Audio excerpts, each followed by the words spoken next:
Good morning, everyone. I am Councillor Stephen Holliday. I am the chair of the Etobicoke York Community Council. We have quorum, and I'm now calling meeting number 19 to order. Welcome, everyone. Today's meeting is being held by video conference and in person at the Etobicoke Civic Centre in the Council Chamber. The meeting is also being live streamed online at youtube.com/Toronto City Council Live.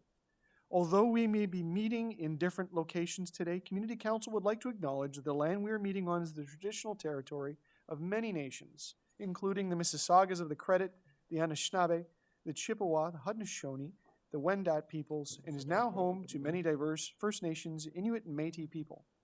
We also acknowledge that Toronto is covered by Treaty 13 with the Mississaugas of the Credit.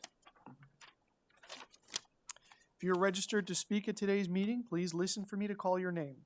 I will call the speakers in the order they appear on the list. The list of speakers can be viewed online by visiting the Etobicoke York Community Council page at toronto.ca/council and clicking the speakers box for today's meeting. I do have a list of speakers here, and I can say we do have a number of speakers registered.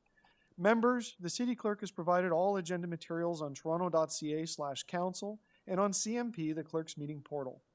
Clerk's IT staff are available to members if you need help with your devices. I also want to remind you to please submit and approve your motions by email. Staff are available at etcc@toronto.ca to help with motions. Are there any declarations of interest under the Municipal Conflict of Interest Act? If you do have an interest, please indicate the item number and the nature of the interest. Seeing none, we will proceed. May I have a motion to confirm the minutes from our meeting on December 2nd, 2024? Councillor Nunziata moves. All those in favor? Any opposed? And that carries. We can now go through, actually before we go through the items, today is a special day because it is someone's last meeting with us. And I just wanted to take a moment to acknowledge our Community Planning Director, Michael Metzi, who's been with the city for quite some time and in the Etobicoke York District, I think at various points, but definitely the last few years. And if it's all right, I'll say a couple of comments myself. I'll invite any of my colleagues if they want to join and Michael to say a few words. But I came to know Michael over the last couple of years during a very difficult time in planning and a difficult time, in many industries. In and around COVID, there was a lot of turnover. There was people working remotely. There was a lot of change in the workplace, and there was still a lot of pressure for work to get done in the city and business to go on.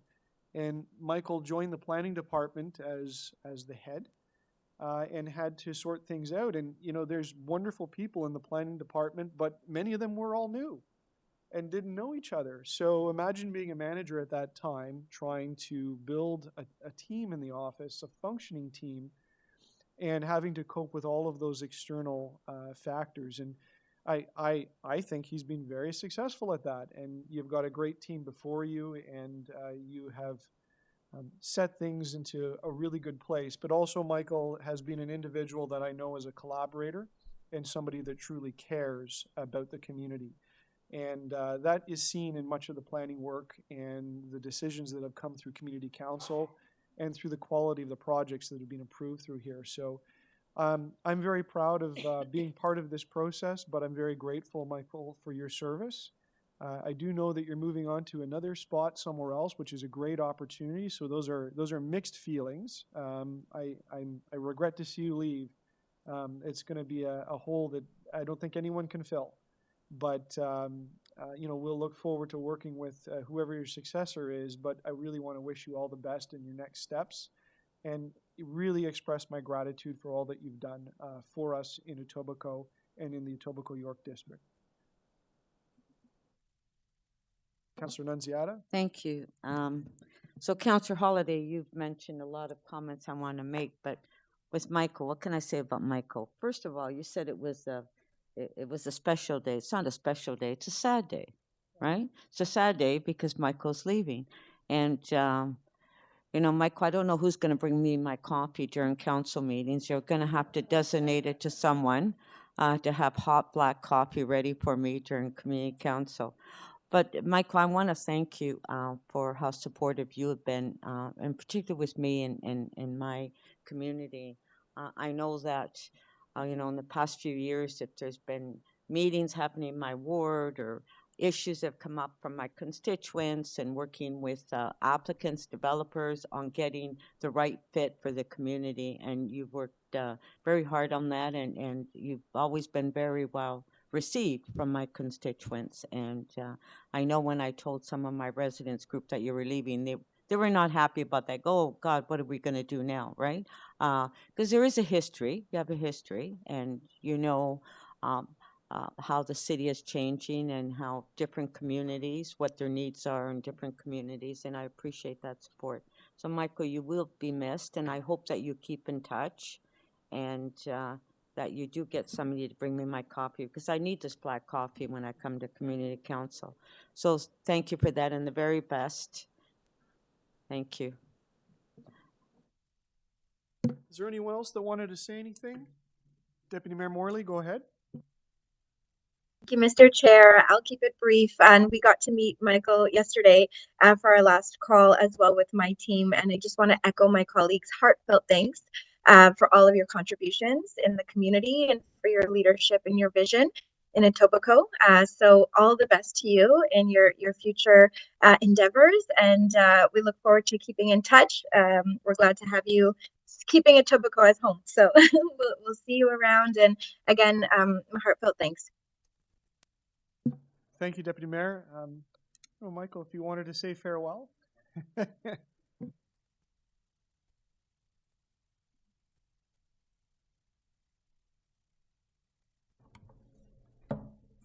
Well, I did want to say thank you very much to the Etobicoke York Community Council. You've been a wonderful group of 5 councillors to work with. I think we formed a good relationship over the last few years.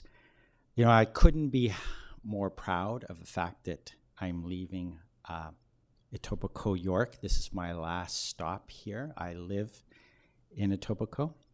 I am a constituent of Councillor Morley's ward, and it felt special to work on projects that were in the district I live in. It's been a long journey to this point. My very first assignment, believe it or not, I will give away my age, was I was a young assistant planner working on the zoning for a new Sky Dome downtown. So, yeah, that's a while ago now. So I do want to say, I think over the last 3 years, the staff complement has changed over a lot. The management group, the staff have wonderful capacity and capability. They've learned a lot over the last few years. They're a very strong team. They very much care about what they bring forward to this community council. I want to acknowledge the development review and community planning staff and team for all their fabulous work. Listen, I just sign most of these reports. They're the ones that work on bringing these projects forward to you and making them work and be acceptable and put them in place for your approval. I also want to acknowledge our colleagues and other, our partnership with our commenting partners and others like city clerks, legal, parks, forestry, and rec, etc. So I know there's a lot of deputants here. I want to move on with the community council, but I just want to say thank you for your kind words. Thanks. Thank you, Mark.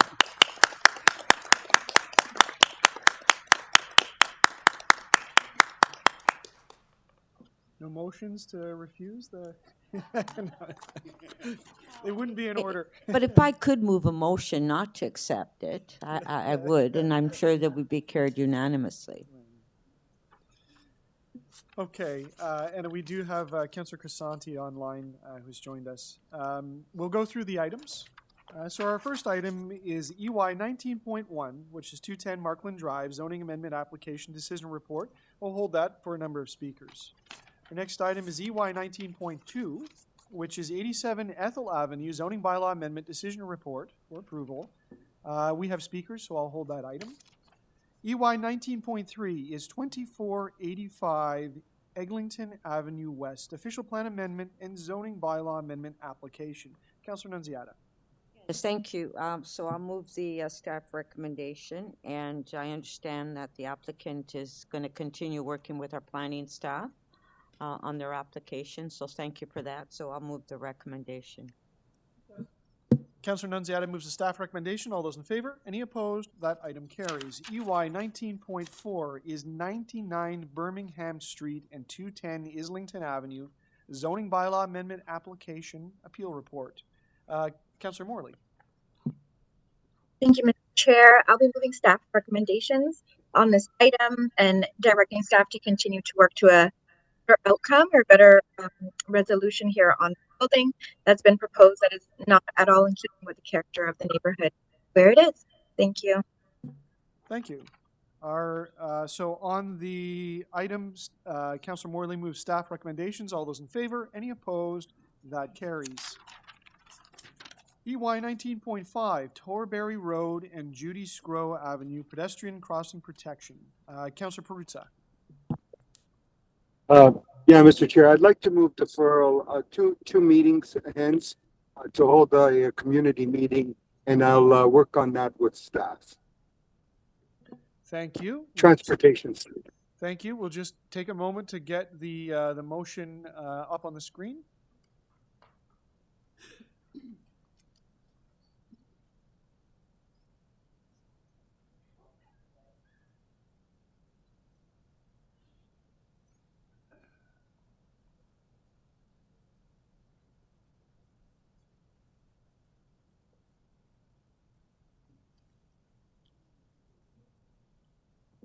Thank you to the wonderful clerk staff who can type faster than anyone.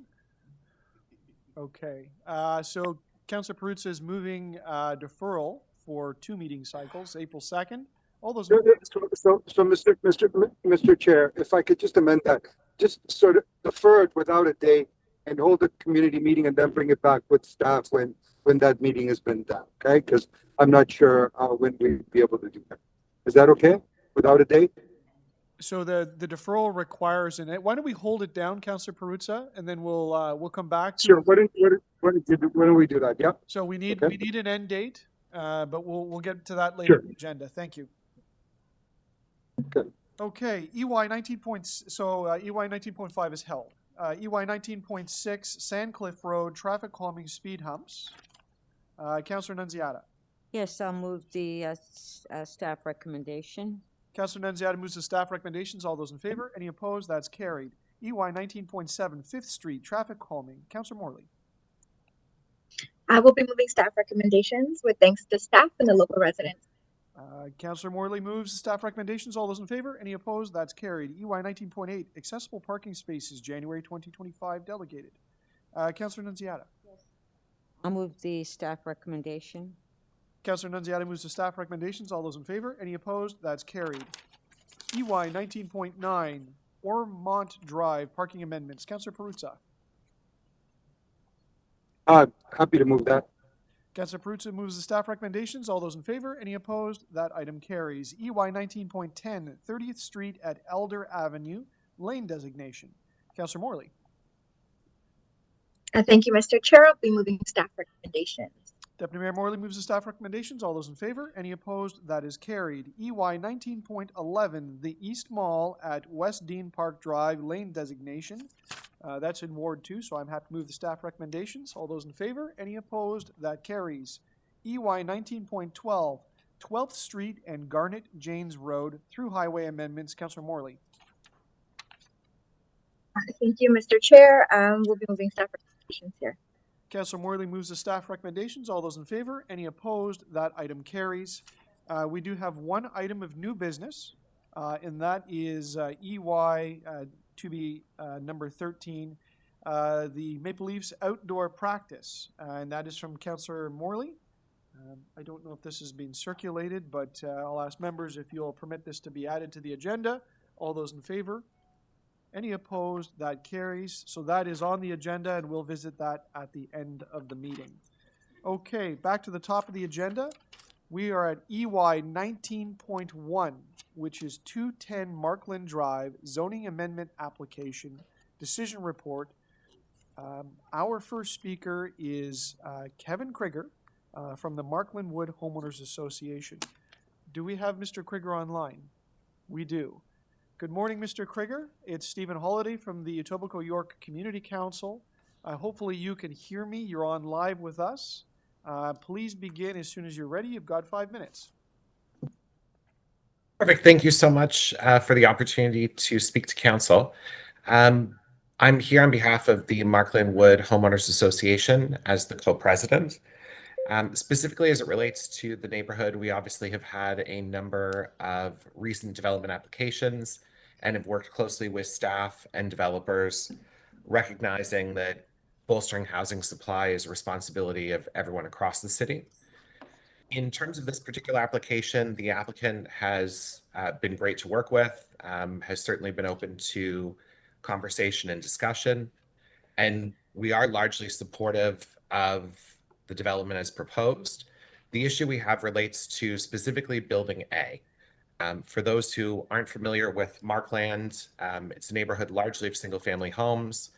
On this particular site, Silverthorn Bush is basically right now largely vacant land that is either part of the park or part of the apartment building that's part of the redevelopment, and then has single-family residential homes on the other side of the street. We would request that the building be reduced from 9 stories to 8 stories. From an overall site and density perspective, we would be supportive of that level of gross floor area as part of the overall development.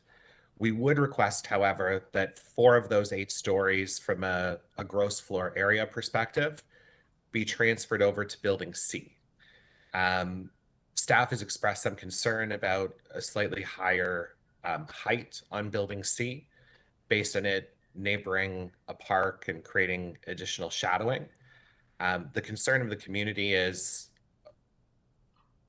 basically the effect on the individual homeowners who live immediately abutting Building A. So again, no issue with the density if it's brought down to 8 stories, but we would appreciate that density being transitioned to Building C, which would be least impactful on the community in terms of changing the overall nature of the streets and neighborhood context. Similarly, at 4340, Bloor, which was a development application that went through this same council, at Mill Road and Bloor, we were able to work with the applicant to reduce the density that immediately abutted the residential street, creating similar animation to single-family homes, mimicking the overall streetscape.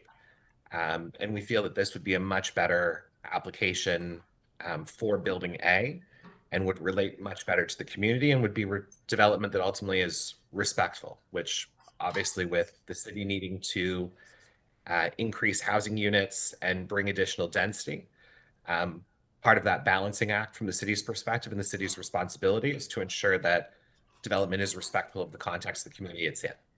And that would be our submission. Thank you, Mr. Krieger. I will ask my colleagues if there are any questions of you as the speaker. Seeing none, if I can take a moment, I'll ask you a couple myself. I'll be brief on it. If you can take the chair, Councillor Nunziata. Councillor Holiday, questions? Mr. Krieger, could you just tell me generally the sentiment in the neighborhood as being the president and part of the Homeowners Association? I suppose you hear all sorts of things, but could you tell the community council how people feel? I think that, we as a community have had lots of conversation around the high level of development in the neighborhood. It's a very tight-knit community. We're one of the oldest neighborhood associations in the city of Toronto and have a very active homeowners association. Part of our job as the homeowners association really has been to educate our neighbors and our members around trends within city. Intensification, additional development is a reality in communities across the city. And, we've talked about what respectful development would look like, and that sort of balancing of density versus changing nature of community feel. So I would say that residents overall are quite well informed and generally supportive of development that is reasonable in the context of what our community's overall planning and design was. In your deputation and even in your answer, you mentioned some of the other things that have happened, but I wondered if you could remind council just the level of change that's happened fairly recently within the Markland Wood community. I know that this is not the only development to touch the neighborhood, and it perhaps could be read in context of several other decisions. Most definitely, in the context of one block of Bloor Street, from Mill Road to Markland Drive, going west, have basically had 3 very large-scale development projects brought forward. We, in all cases, have worked with the applicant, have certainly worked with the incredible planning staff at the city, and generally have come to a resolution for at least the first 2 developments that was a place everyone could land and ultimately support. The applicant in the 2 other contexts worked to understand what the concerns of the community were, and planning staff sort of worked with that opportunity as well to ultimately bring together options that the community was satisfied with. This particular development is the largest scale of any proposed. It's a very highly visible and highly impactful site within the community. So obviously this one is much more, I would say, politically charged and more concerning to what the context of the community could potentially look like. The applicant's original proposal till now is obviously a substantial improvement. The original proposal probably would have made more sense at Yonge and Bloor than at Markland and Bloor. But certainly we've come to a point where the applicant has worked with us. The one area where we are requesting council intervene is in terms of moving the density from A to C. That certainly I think would be something that the majority of the neighborhood would be supportive of based on our sort of conversations around concerns. Okay, and I guess my final question, I'd just be mindful of time. Markland Wood, if anyone visits it, people may notice that it's a very stable neighborhood. And even at the level that if you look at the original houses there, they're all well kept, but they're not massively renovated or changed. So there's a sense of stability in the neighborhood. The sense I get is people are happy. They haven't asked for change, but they've embraced the change that's occurred specifically along places like Bloor Street. And would you say that the Homeowners Association has done well to represent their needs and aspirations, but also is able to approach these projects and work with developers with a sense of credibility and authority in the neighborhood? And you know, the work that you've put into it has resulted in better outcomes. Most definitely. We're a voluntary membership-based association. So the fact that we have, you know, greater than 80% of residents who happily pay a membership fee on an optional basis to join, I think speaks to the value of the work that's done by the Markland Wood Homeowners Association. In terms of the development side, we publish a monthly publication that's delivered door to door to every home in the community. And we have included a number of articles with information that the city's made available, planning's made available, and the applicant's made available. So it provides a great opportunity for us to interface with our neighbors and provide them very detailed context on certainly what's happening. I think when you're, you know, a member of society, you have a responsibility to participate. And some of that participation involves embracing things that don't necessarily meet your preferences on a day-to-day basis. Markland was designed as a neighborhood largely of single-family homes with apartment buildings that were built based on the sort of building in the park planning ethos, so huge green space around all of the buildings, which is one of the reasons we've been a key opportunity for development applications as of late, as the city looks to intensify and bring housing supply on board. But I would say that as part of that process, we've done a great job in educating our neighbors on our responsibility to also accept part of that responsibility for bolstering housing supply. And I think, our work with the city and our work with the developers certainly has led to better outcomes, and better outcomes that ultimately will be long lasting within the community, will ensure that the, unique attributes of the neighborhood that we all love and enjoy continue, but at the same time meet the city's need for additional housing for residents. And specifically in this case, this is probably the most concerning of the developments that has come forward thus far, just based on, again, size and impact. But the sort of key points we're coming forward with today are informed by, extensive consultation, a lot of discussion, interfacing with the applicant, interfacing with the city, all of whom have been very supportive and very open to conversation. But this is also where we're relying on council to really sort of lean in. There's a reason that we have these opportunities for discussion. There's a reason that variances exist. In this particular instance, it may be unique that we're asking for a variance of moving a large portion of density from one building to another. But as residents, as homeowners, we certainly feel that this will be the best possible outcome while still respecting the city's need for intensification. Thank you, Mr. Krieger. I'll just check. Are there any other questions from my colleagues? Seeing none, thank you for joining us today. Our next speaker is... Thank you so much. Thank you. Is Cecilia Fulton from Bluerdale Baseball League. Hi, Cecilia. Welcome, Ms. Fulton. Welcome to the... Yep, right up there. Welcome to the Etobicoke York Community Council. Thank you. Hopefully that microphone is on and you've got 5 minutes. I think so. Okay, thank you. I'm Cecilia Fulton. I'm a resident of Markland, but I also am the vice president of a baseball league that has operated out inside the Markland area since 1964. We've been involved in these discussions because it will directly impact our program that we run mostly out of Millwood Park. I did send in a written submission, but I want to put some numbers to things so people have an idea of what we're talking about. We have a program of about 500 families coming and playing baseball. As I say, Millwood Park is our #1 park that we use.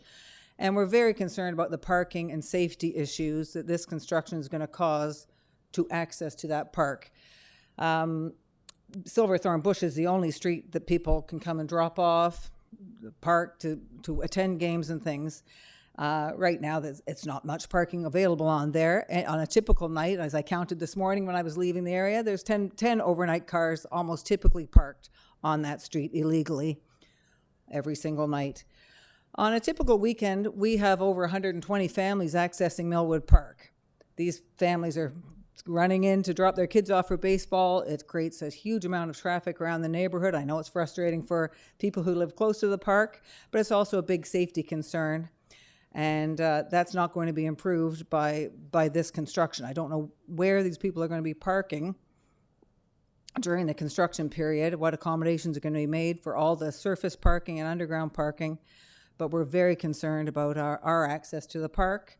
So as I said, on Saturdays, there's about 120 families accessing. On any typical weeknight, we have about 70 to 100 families accessing that park to participate in our baseball programs. When construction is finished, it's going to be bad, but during construction, I just can't even imagine how people are going to get to that park. It's the only park in Markland Woods. There's Bluerdale Park just outside, but this is the only park with these kinds of facilities. So this is going to create a big problem.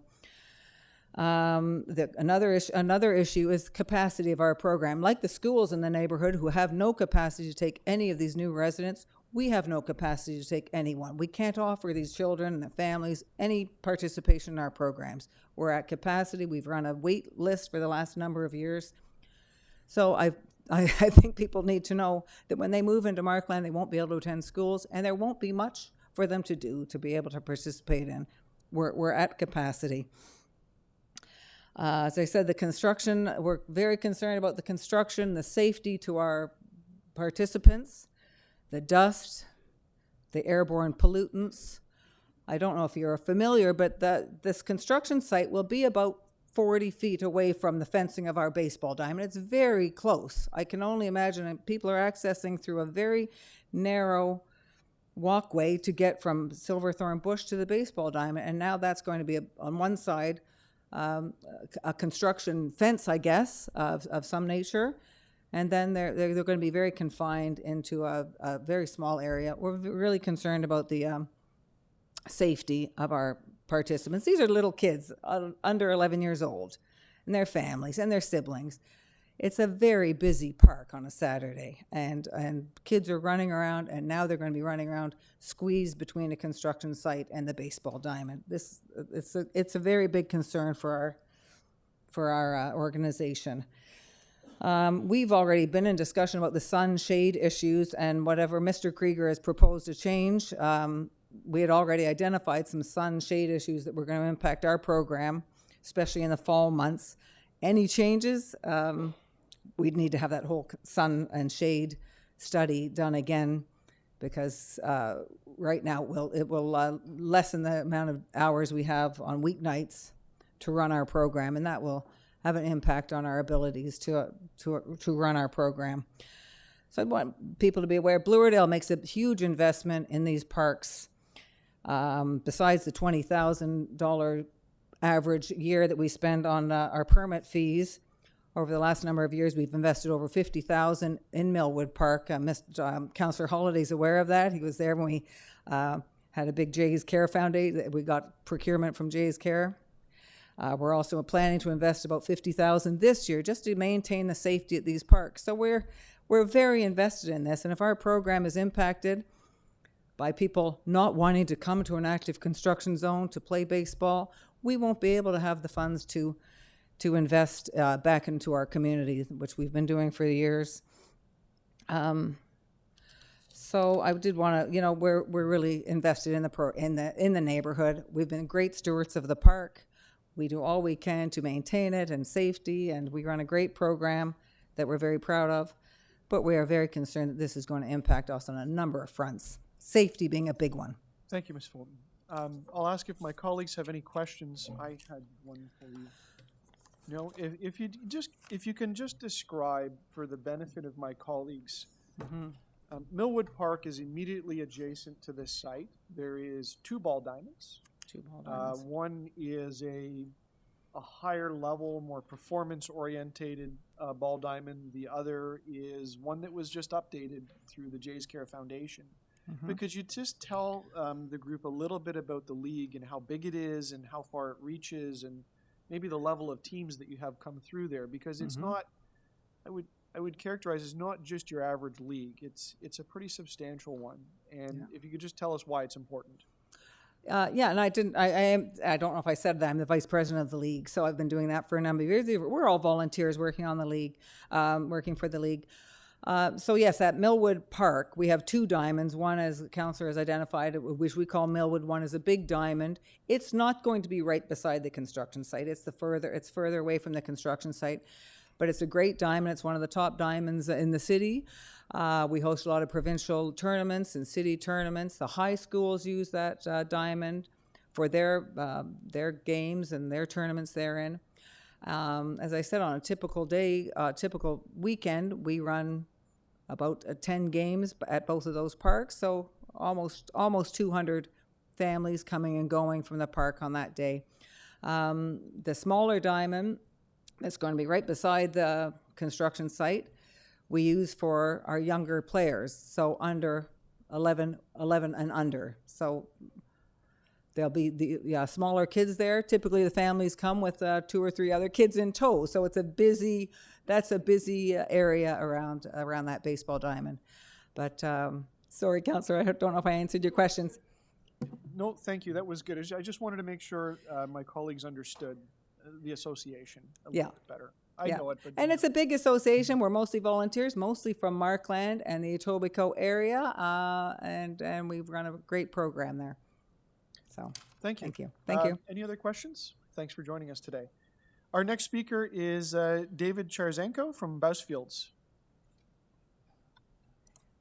Good morning, David. Welcome, I think, back to the Etobicoke York Community Council. You've got 5 minutes. Please begin as soon as you're ready.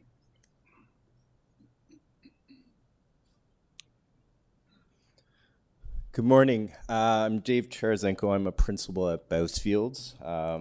We are planning consultants to the applicant for this development. I just wanted to spend a few minutes of your time this morning talking about the process, the application review process that we've undertaken with city staff, with the community, and other interested parties for over 2 years now. There's been substantial change in the development proposal, and I'm happy to share the comparison of the original proposal to the revised proposal.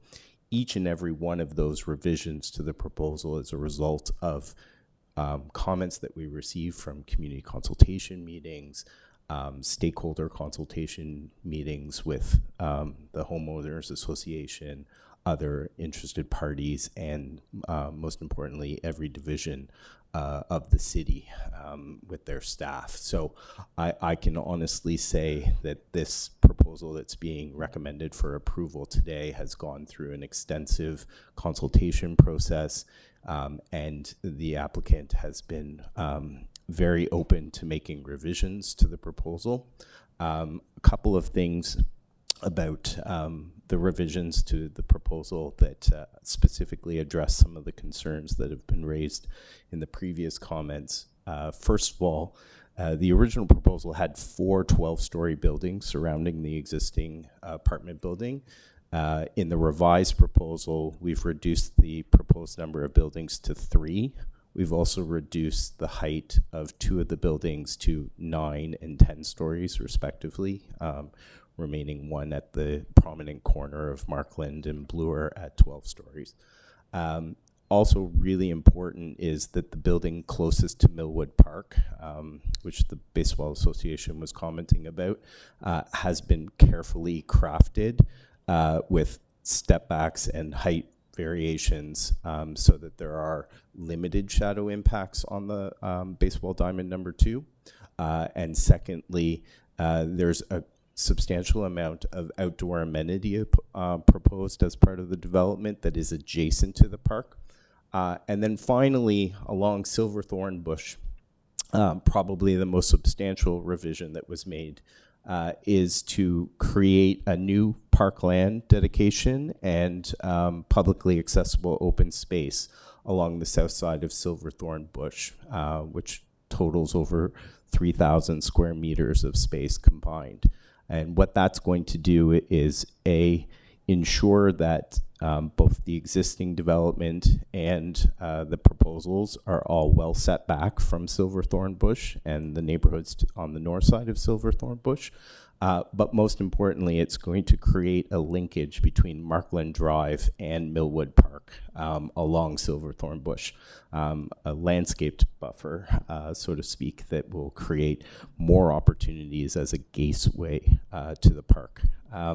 Secondly, I think one of the most important things to look at is this is an apartment neighborhood site.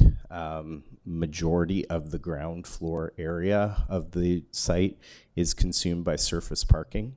All of that parking will be moved to below grade for existing residents and the proposed residents.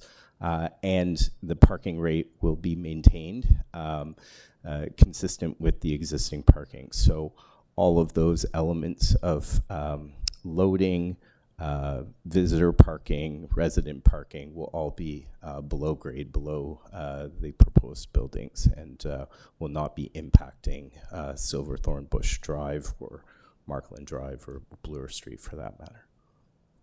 I'm happy to answer any specific questions the committee might or council might have. Thank you. I'll ask my colleagues, are there any questions? I'll ask you a couple, if you can. May I pass the chair? Mr. Vice? Thank you. Mr. Terzenko, thank you for joining us today. One of the questions that I didn't have fully resolved, does your client have an indication of whether this will be a rental property or a condo? And I realize we don't govern that in this process, but is there an intention thus far? I can honestly say it will be a mix. I don't know exactly what that mix will be. That's more a market determination. When these buildings come to construction, the client will decide what the market potential is for each of the buildings. So the reason I ask that is parking keeps coming up in various forms. You look at the communications from the community, if you listen to comments that came earlier, if we just listen to what the Bloordale Baseball Association said. And personally, I have concerns about spillover parking into the neighborhood. Can you offer some assurances to council that although the bylaws don't require you to do it, you and your client have been thinking about what it is that is needed for a successful development and to internalize that impact? That is to keep the parking in the confines of the property. Certainly. So the proposed parking rate is 0.6 spaces per unit.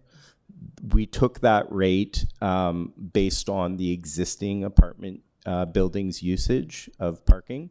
So we're replacing all of the existing parking and adding at a rate of 0.6 the remainder of the parking for the proposed development. And as I mentioned, all of those spaces will be below grade, and they will all be combined in a below grade structure for all of the existing building and the three proposed buildings.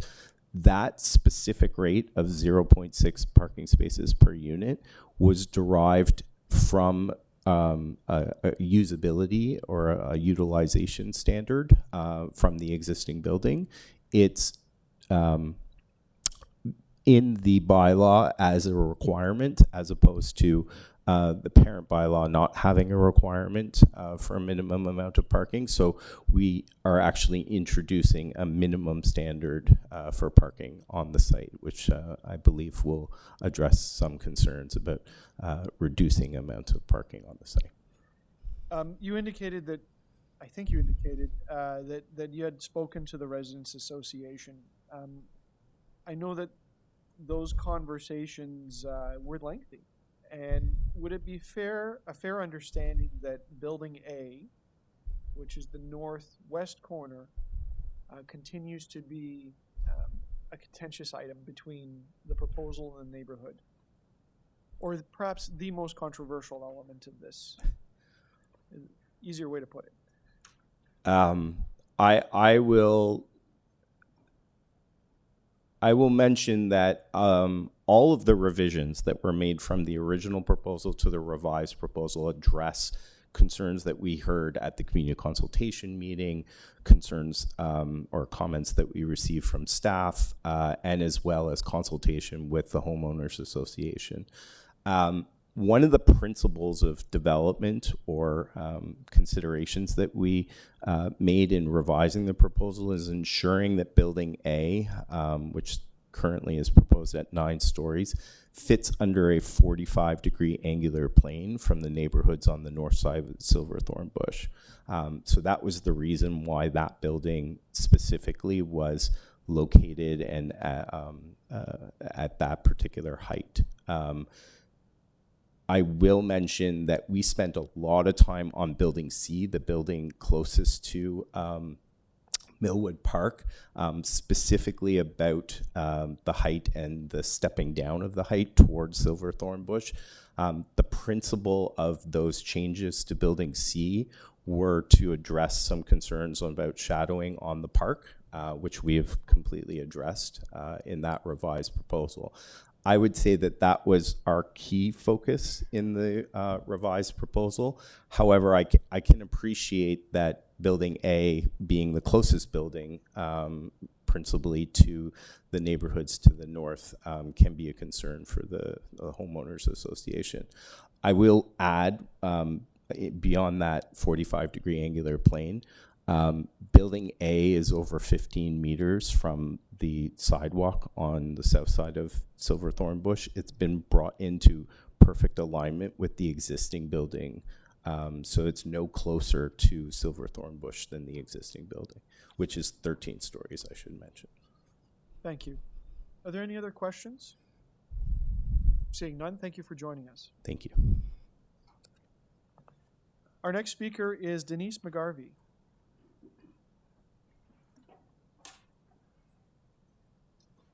Good morning, Ms. McGarvey. Welcome to the Etobicoke York Community Council. Thank you very much You've for got having 5 me. minutes.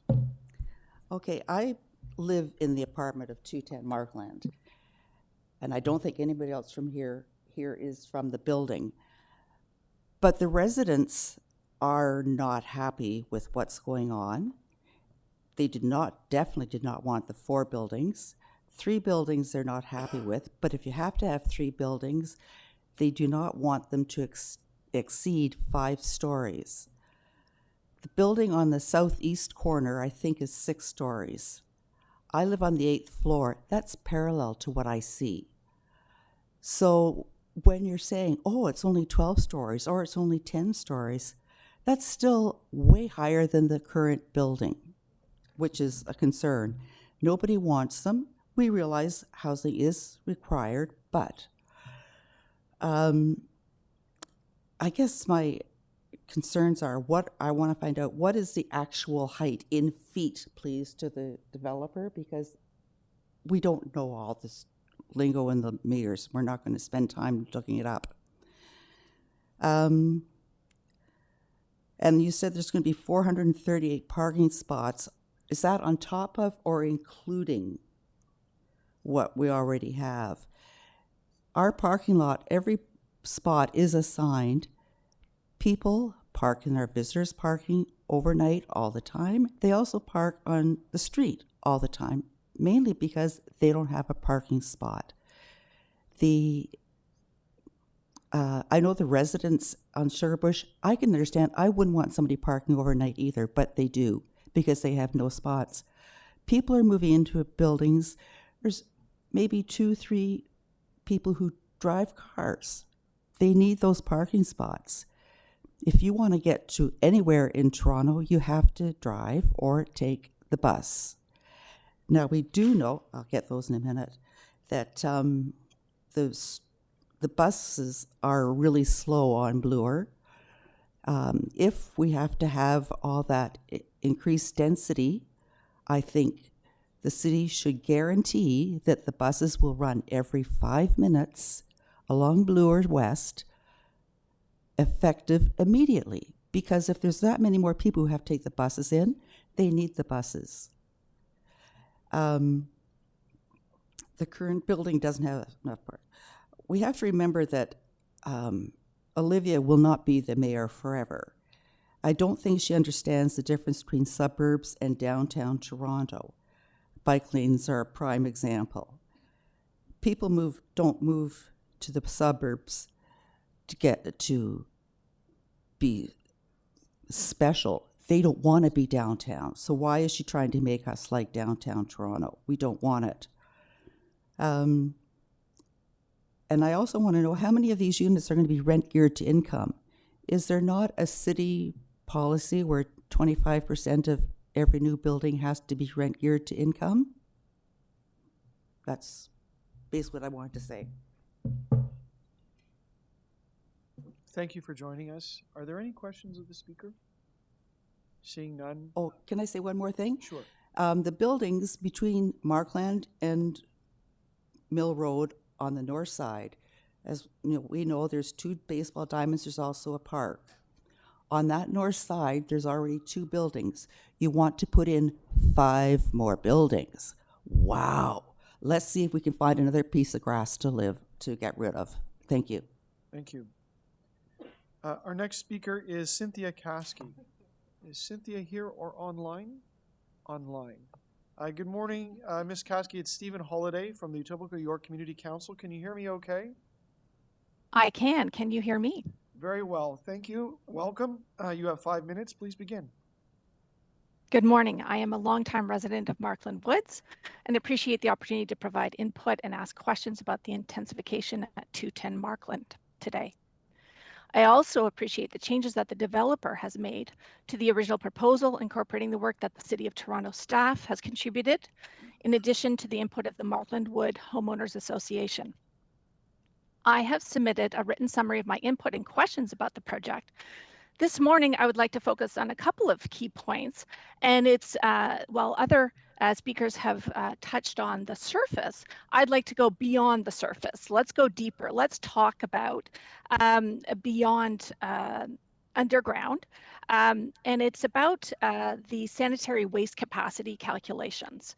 The existing infrastructure and the engineering reports indicate that there are a number of choke points where the capacity utilization of the sanitary waste pipes will be over 100%.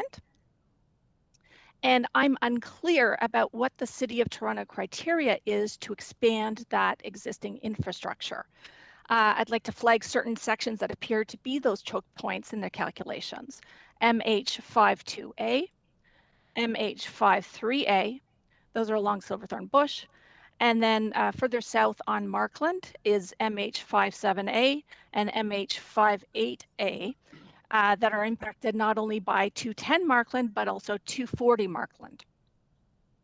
I believe that the review of the sanitary waste capacity projections is a critical exercise given the flooding and backup of sanitary pipes in Markland Wood that have happened multiple times in the last decade, and in particular this past summer. And the tie-in of the sanitary capacity for buildings A and C into Silverthorn Bush's 250 millimeter diameter pipe, and there's a 0.4% grade of that tributary pipe. Buildings A and C represent 344 units, or more than 70% of the new units being added to 210 Markland, and they are planned to be tied into Silverthorn Bush at the 250 millimeter diameter pipe. That also goes into the Markland Wood sanitary pipe sections at a 90-degree angle. And the current engineering indicates that it's already at 100% capacity under wet conditions. So unless the design is changed to have both buildings A and C tie into the wider diameter Markland Drive sanitary waste pipe directly, and not the Silverthorn Bush, those are, questions that I have in terms of that.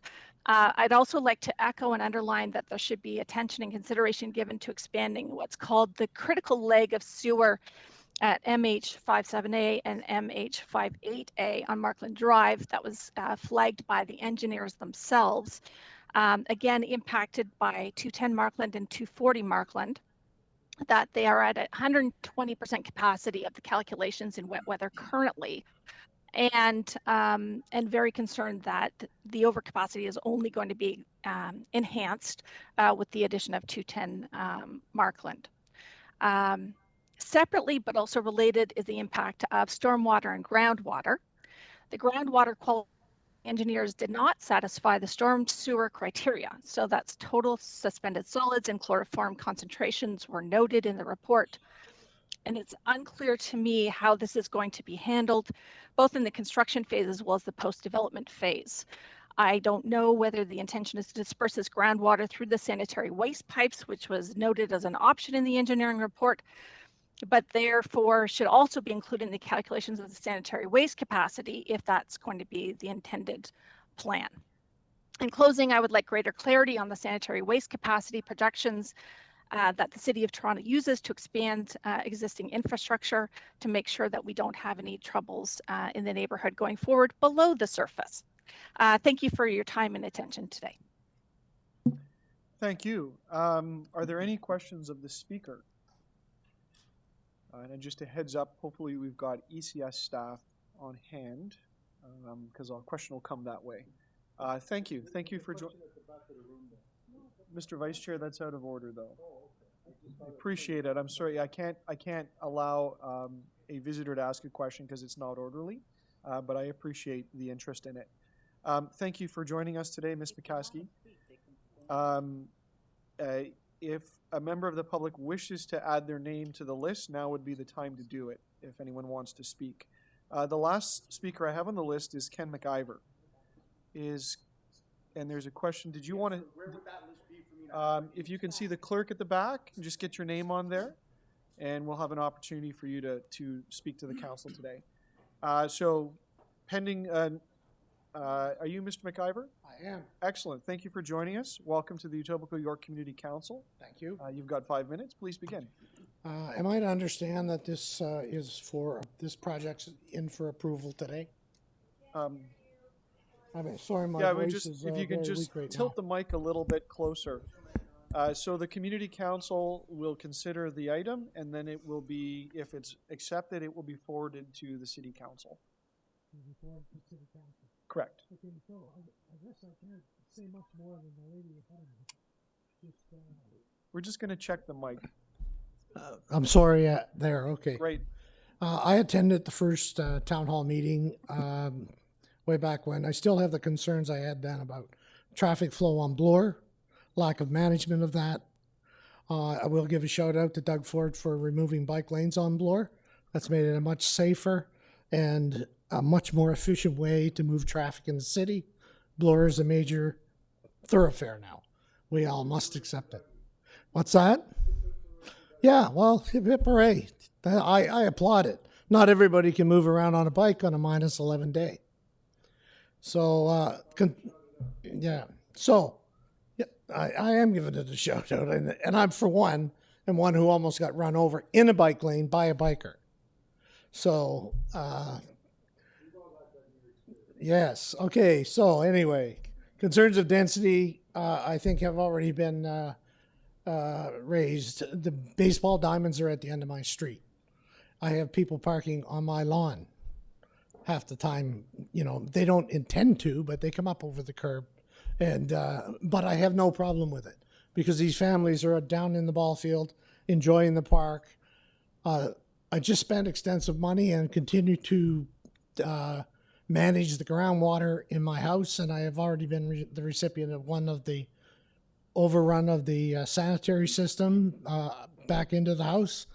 My question is, how are they going to manage the additional sanitary concerns that are coming with these buildings? As evidenced by the building that's across the street, there doesn't seem to be a lot of thought going into some of the architectural integrity of these buildings to blend in with the neighborhood. We are single-family dwellings. They're increasing the density of the neighborhood exponentially with no infrastructure to support it. So I need to at least voice that concern that there be some consideration. In consultation with the people who did the work on my house recently, it appears that we're not doing any work on the main thoroughfares for all this water, surface water, and drainage. So the tributaries are coming and they're hitting a bottleneck where the work has not been done to the receptacle that needs to get the water out of the city. The 210 building across, or the one across from 210, is just a wall of glass now. We see it. It's up, it's constructed, and the footprint is much larger in real life than we quite frankly were expecting. So the 210 Markland and the other buildings that are up for development in our neighborhood changes the complexion of Markland Wood and also changes the quality of life of the people in the neighborhood who have spent their lives, and I'm a long-term resident, taxpayer, and I don't think there's enough thought going into how we're going to manage this development and the infrastructure to support it. That's it. Thank you. Thank you for joining us. Are there any questions of the speaker? Seeing none, thank you once again. We have an additional name to the list. Stephanie, and if hopefully I get this right, Piotto. Stephanie's online? Okay. Ms. Piotto, it's Stephen Holliday from the Etobicoke York Community Council. Can you hear me? Hi there, Stephen. Good morning. Can you hear me? Yes, welcome to the Community Council. You've got 5 minutes. Please begin. Thank you. My name is Stephanie Pixoto. I'm a current resident at 210 Markland Drive. I have a lot of concerns and have been listening to the many concerns of the residents of this building. And I also echo a lot of the concerns that have already been brought up, especially by Denise and Cynthia in terms of safety and parking concerns. Because as Cynthia already mentioned, in terms of parking, 210 Markland has already had issues with parking where there's not enough underground parking. People are on wait lists. This is why people are parking on the streets, as she mentioned. And in terms of safety concerns, I'm highly concerned because the population here, a lot of it is retirees. And I have, been observing that a lot of families have been moving in, a lot of families with young children. So that kind of goes back to Denise's concerns with safety in terms of construction. Sorry, give me a second. And so with that, two main themes that I'm seeing here are the quality of life for the residents and overburdened infrastructure. Because as we know, with global warming, the city has been experiencing a lot more flooding. And so my question is, what are they planning to do? Because high density areas are prone to flooding due to the density of the buildings and infrastructure. And so in addition to that, it's the strain on the services, as Cynthia touched on, in terms of the transit system. There's already enough issues with the 49 Markland line not being reliable. And so in terms of the rapid population growth with these three buildings, it will cause extra strain on existing services like transportation, the current capacity, nearby schools. We're going to need a much more efficient, reliable public transit system. And if we don't, more people are going to continue to drive. And that's been noted, of course. Many people need to drive in the area. There are no supermarkets that are walking distance. We need to be thinking about, are there going to be any clinics for the amount of people that are going to be coming in and moving into the area?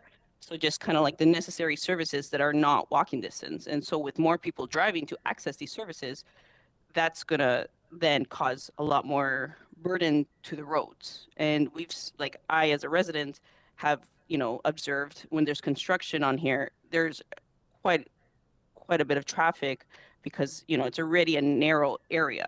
So hopefully that makes sense so far. And also in going back to the quality of life for residents, with the high density planning, there's going to be more noise, less privacy. And with these noise disturbances and just kind of like population growth, there's also the psychological health concerns, especially considering the retirees and children and families that are working hard to, make ends meet and caring for young children. And so the health concerns, more noise, disturbances, less privacy, all making it difficult for them to relax at home. No relaxing, we know higher rate of anxiety. And so we all know how that can trickle through to just more issues. What else? And kind of going back to the roads, with more cars on the road, there's more damage to the roads, if that makes sense. And, with that, it's going to need more car repairs. So it's just kind of like a domino effect with a lot of like the current residents, and then also in consideration of the people who would be moving in. Hopefully that made sense. It's my first time doing this, so. Thank you. You did great. You did. I'll ask my colleagues if there's any questions of you. I have one, but I'll ask. I don't see any. So I'll pass the chair to my colleague, the vice chair. Ms. Pixotti, thank you for talking to us today. I understand you are, we'd be one of the closest residents to this because you're on the site already. You said something that caught my attention. You said that there's a waiting list for parking spots. And I wanted to get a bit more information on that because I heard something different earlier today, that the utilization rate was less than 100%. Could you offer some clarity on the remark? Tell us a little bit about what it's like to get a spot. You have to rent it, and why are people parking on the street? So there's already, from my understanding in conversations with the manager of the building, there's not enough spots for the amount of residents that come in. And obviously in terms of just like winter concerns with the cold, especially for the retirees, most of them are going to want underground parking, but there's not enough spots for them. And that's what I meant by wait list. They have no choice but to park outside because there aren't any available underground spots. So I hope that So answered your question. do they park on the street or do they park in the parking lot on the site? From my understanding, they currently park like on the parking lot outside. Okay. And I just want to make sure I understood that. So if you want a spot, there's somewhere to rent one somewhere on the property. And I accept that some people would prefer to be underground, but at least they've got that opportunity. It doesn't sound like anyone's forced to go on the street. Going back to, the other resident, I'm just Cynthia, there are actually, and from conversations I've had with the manager here, there are people who don't have spots. And so that's why our visitors parking lot, a lot of the times are full. And so this is another reason why it'll trickle down into the street parking, because there actually isn't overall enough spots for all of the residents, including their visitors. Okay, thank you. That's a very helpful clarification. I don't see any other questions, so thank you for joining us today. I really appreciate it. Our next speaker is Steve Agliotis. Steve is here. Great.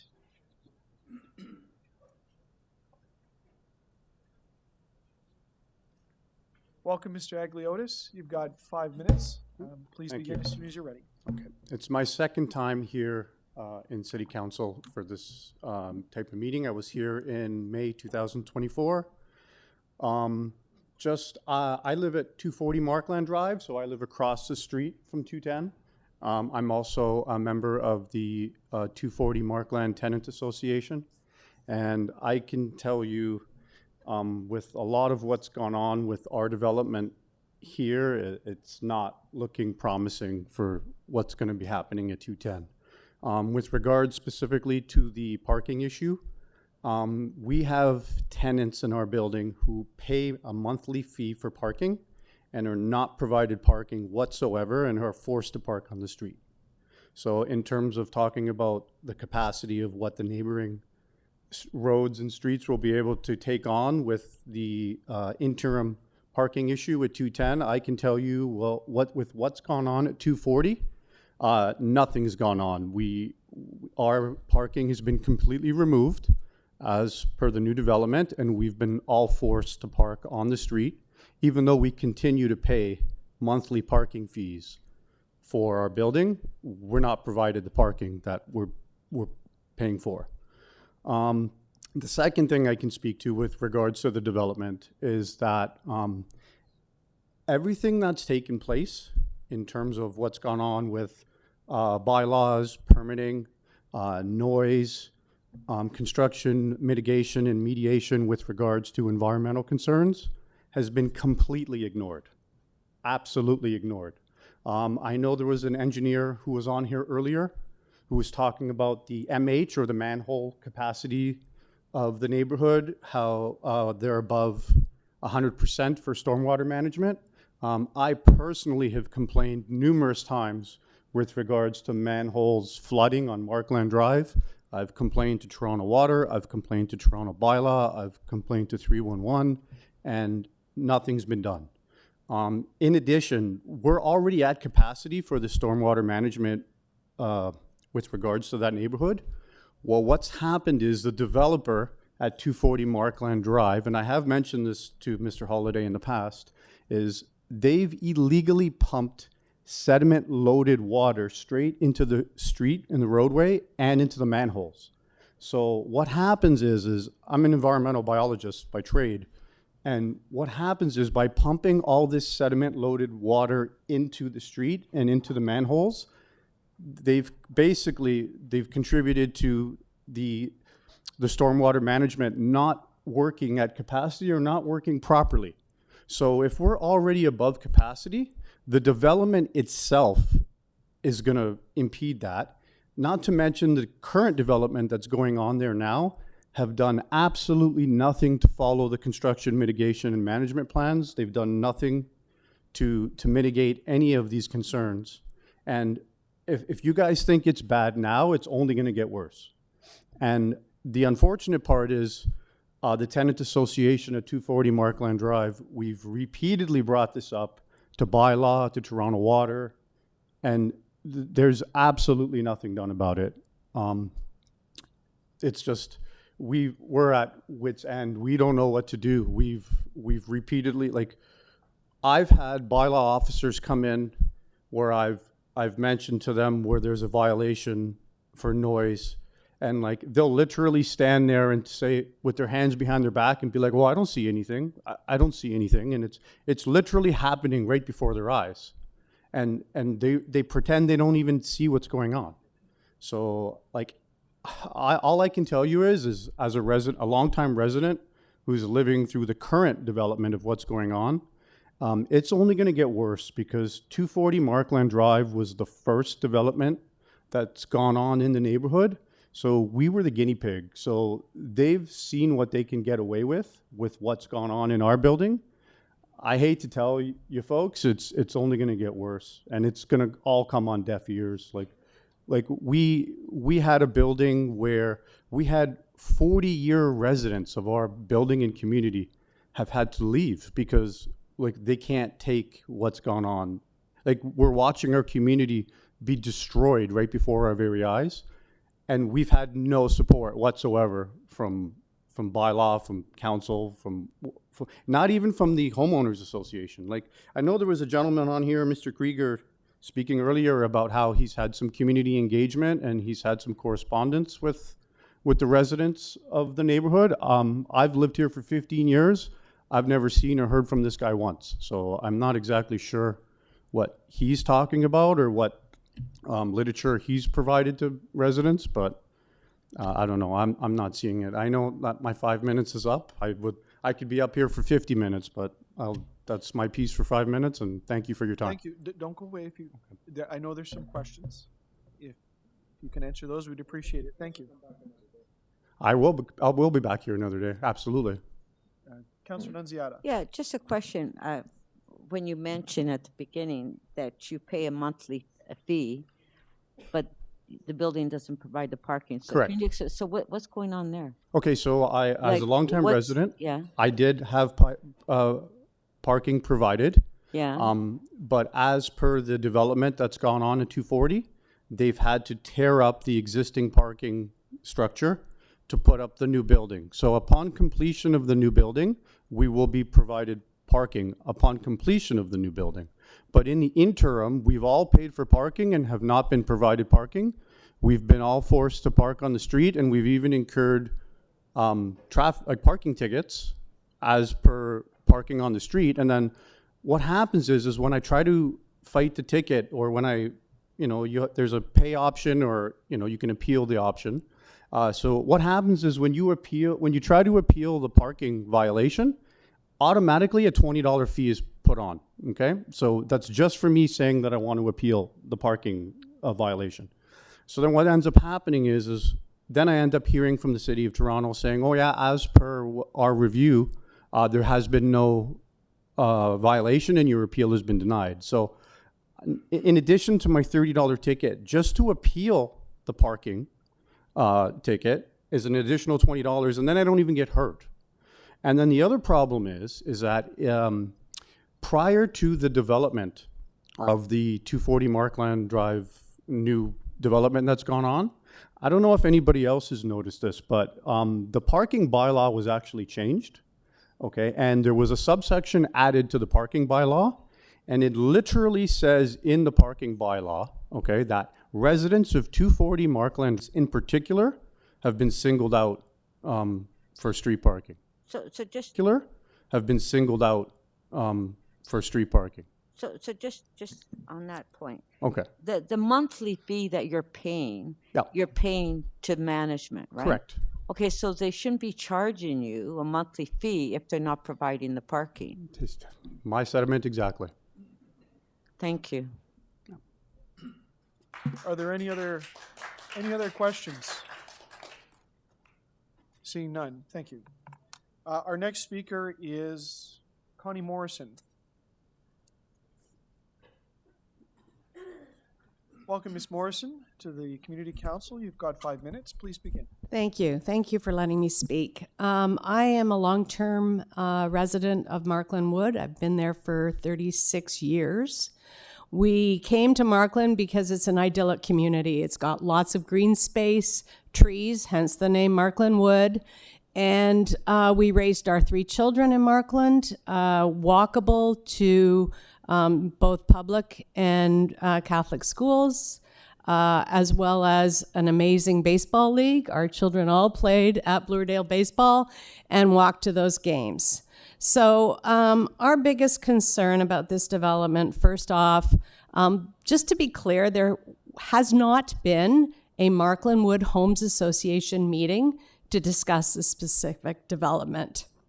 So while I'm a member of the Markland Wood Homes Association, I value Kevin Krieger's volunteerism and communication on this issue directly with the developer as well as council here.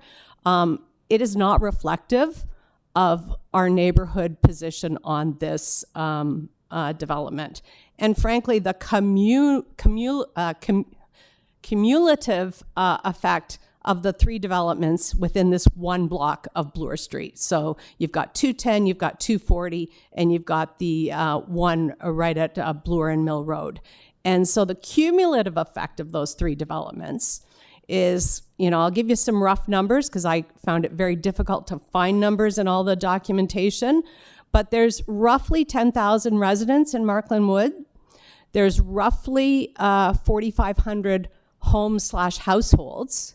And these 3 developments add up to over 950 residents, so about a 23% increase in the number of residents in the entire Markland Wood Homes area that will be represented in all of these tall buildings fronting Bloor Street, as well as fronting against residential.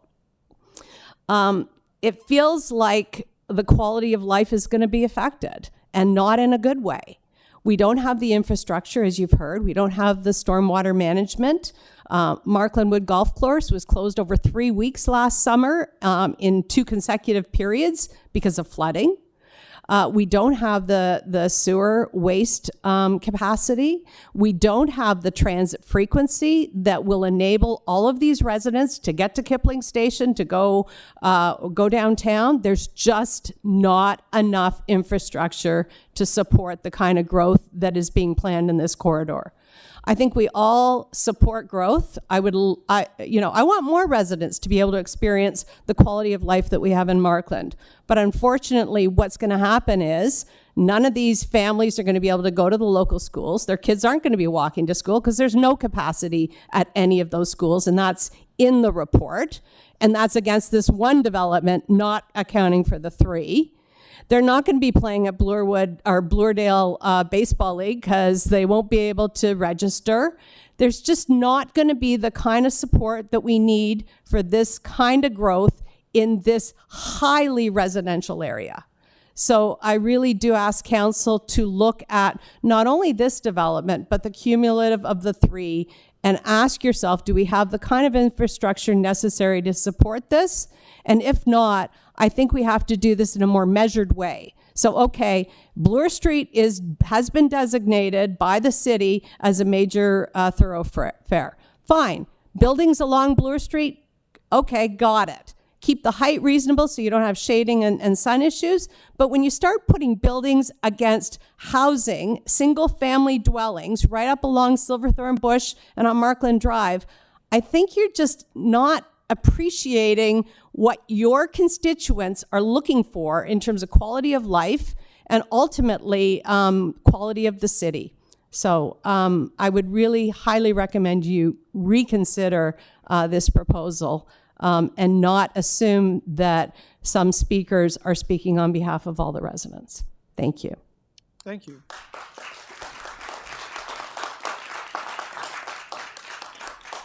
Are there any questions of the speaker? Seeing none, thank you for joining us. Thank you. We have one more speaker, Jay. I just have a first initial, Jay Lucinet.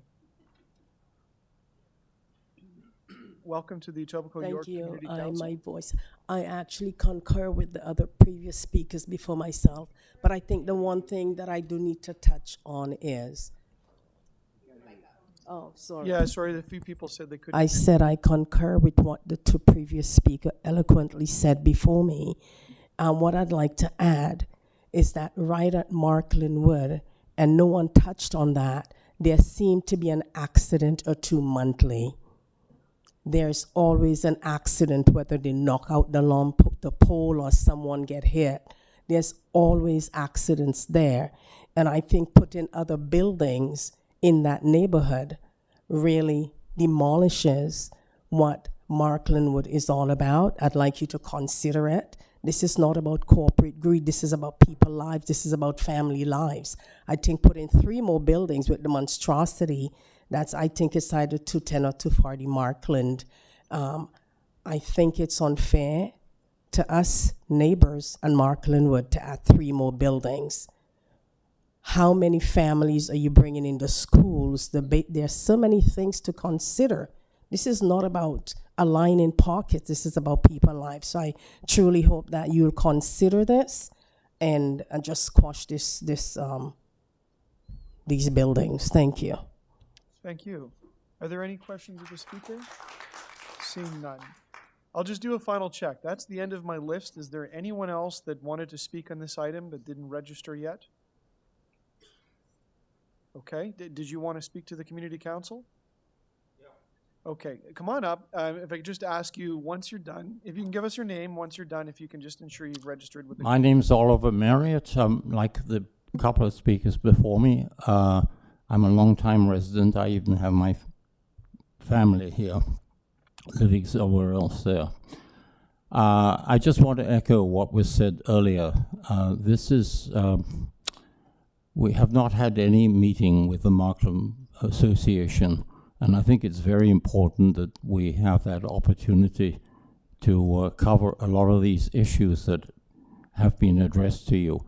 I have a few other ones I would like to know, but in the event that this developer is given approval, I would want to know where the construction vehicles are going to be allowed. I trust that they're going to be have access either from Bloor Street or Silverthorn Bush, but not into the community itself. And the same with Markland Drive. We don't want to see construction vehicles on the same bus route that's already there. Anyway, I'd like to see a meeting because I think there's a lot of very good points that need to be addressed. And also the long-term situation. I mean, I think the Millwood Park is going to be shrinking even further if these other buildings are going to be built on the north side of Bloor Street.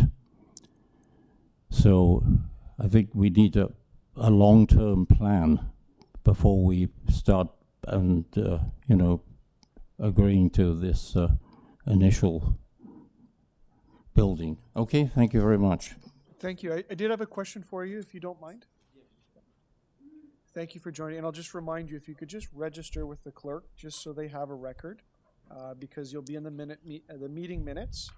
My question to you, if I can pass the chair quickly, you mentioned that you were concerned that Millwood Park was to shrink, and I wanted to make sure I understood why you thought that. My understanding is the opposite. The park's going to get bigger. There's going to be land. Yeah, maybe in the short term, but I understand the longer term plan is to have some high rises on the north side of Bloor Street.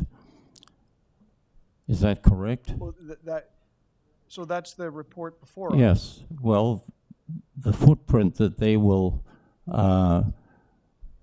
cover will surely invade the part of Millwood Park. Okay. I can't have a conversation with you right now, but I thank you for the clarity on that. Yeah. Perhaps we'll have a moment to talk about the details of the proposal, but Thank you for flagging that. Yep, okay. Thank you.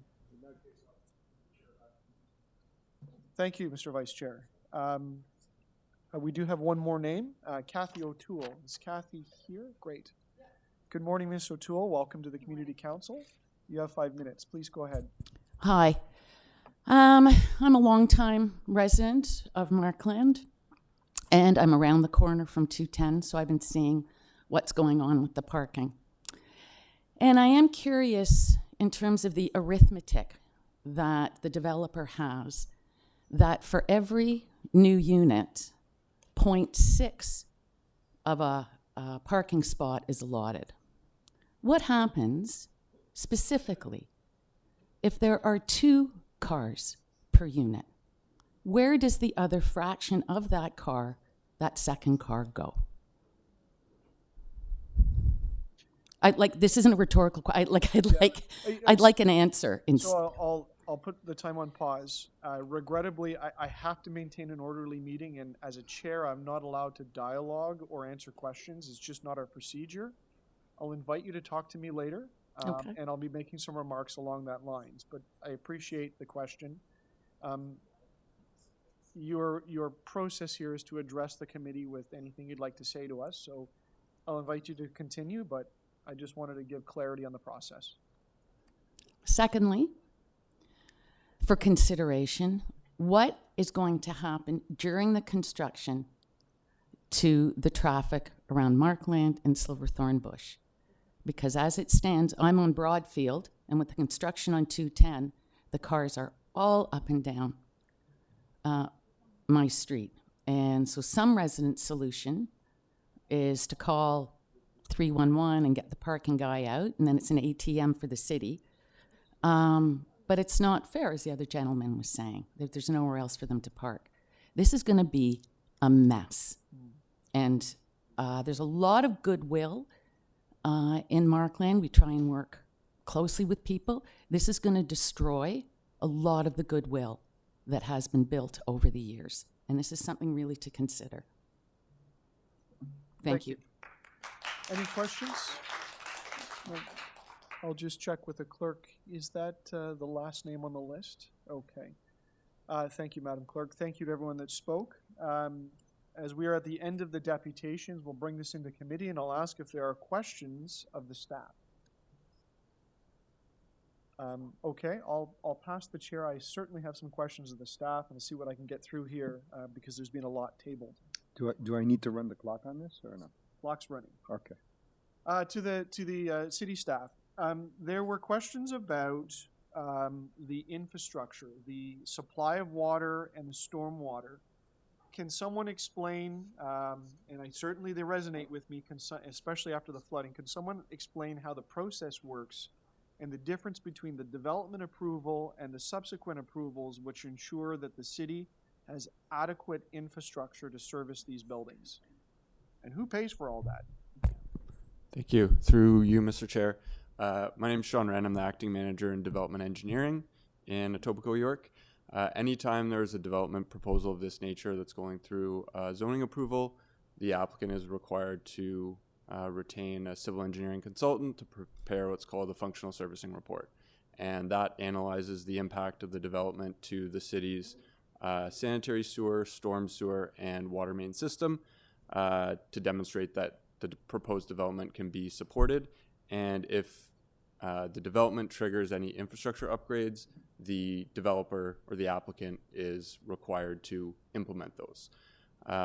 So in the case of this development, they would have submitted an FSR along with the Planning Act application, and my team would review that to confirm the findings and determine if upgrades are required. So in that report, I know there have been some comments on a few of the items, namely sanitary sewer capacity, storm sewer capacity, and groundwater, so I'm happy to touch on those quickly. In terms of sanitary sewer capacity, when they complete an analysis, they look at 2 different scenarios. One is called the design flow or dry weather flow, which focuses only on sanitary flow, so it doesn't include any, it's like during exactly what it says, dry weather, there's no rain happening. And during the wet weather scenario, it could be various storm events that we look at. The one that we focus on is called the May 12th, 2000 event, which was a historic, very large storm that happened in the city. So when we look at dry weather flow, the sewers are designed to operate within capacity for the dry weather or the design flow scenario. For this development, what they've demonstrated is that both under existing and proposed conditions, the maximum percent capacity in the system is below 50%, so well below 100. The exceedances that were mentioned earlier are in the wet weather flow scenario, and the pipes are not expected to operate within capacity during the wet weather flow scenario. That's not what they're designed for. In the wet weather scenario, they have to demonstrate that the hydraulic grade line, which is effectively where the sewer would surcharge to, is at least 1.8 meters deep, and that's to protect against basement flooding. In this, they've demonstrated that the HGL is at least 5 meters deep throughout, so there is no concern with sanitary capacity. So I'm going to just interrupt you there because of time. Yeah. If you could confirm I understand this correctly, your team looks at all of these aspects. You're from the City of Toronto. If you're not satisfied with what you see and the impacts on the system, you don't sign off on this. This doesn't advance. Correct. And so the only answer is that the applicant would have to pay to upgrade the system to the level that you are asking for as a public servant. Correct. All right. And so that's what the community can rely on is your team's independent review on this. And that's what protects us as a community. That is correct. Okay. Thank you, Mr. Wren. And near a basement shall flood. There are other things that may cause basement flooding other than sewer capacity. Sorry, no, that was a Councillor Prusa, please. Councillor Holiday has the chair. You're right. No, I had the chair actually. No, My but thing is- Councillor Holiday who's isn't speaking? finished. It's okay. All right. Stop Sorry, your I'm time. stopping your time. I'm stopping Okay. your time. Yes, go ahead. Sorry.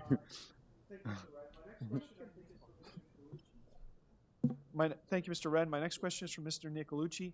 There's a lot of concern about parking. And if I could this is an easy one, the first one. Do I understand it correctly? City Council has amended the bylaws, whether I like it or not, that basically removes most of the parking requirements for new developments. So the starting point is 0. And I really appreciate the resident pointed out it's 0.6. But they're not obligated to provide very much. It's really up to them as a business decision. Is that a fair encapsulation? Through the chair, whether I like it or not, I think that's a fair assessment. The bylaw essentially requires 0 minimum parking spaces for most uses. There are some minor requirements for residential visitor uses, right. But for virtually all other uses, if not all other uses, the bylaw legally requires 0. Okay. Don't go away, but motion for second round? Thank you. I just want to stay in. Of a second round?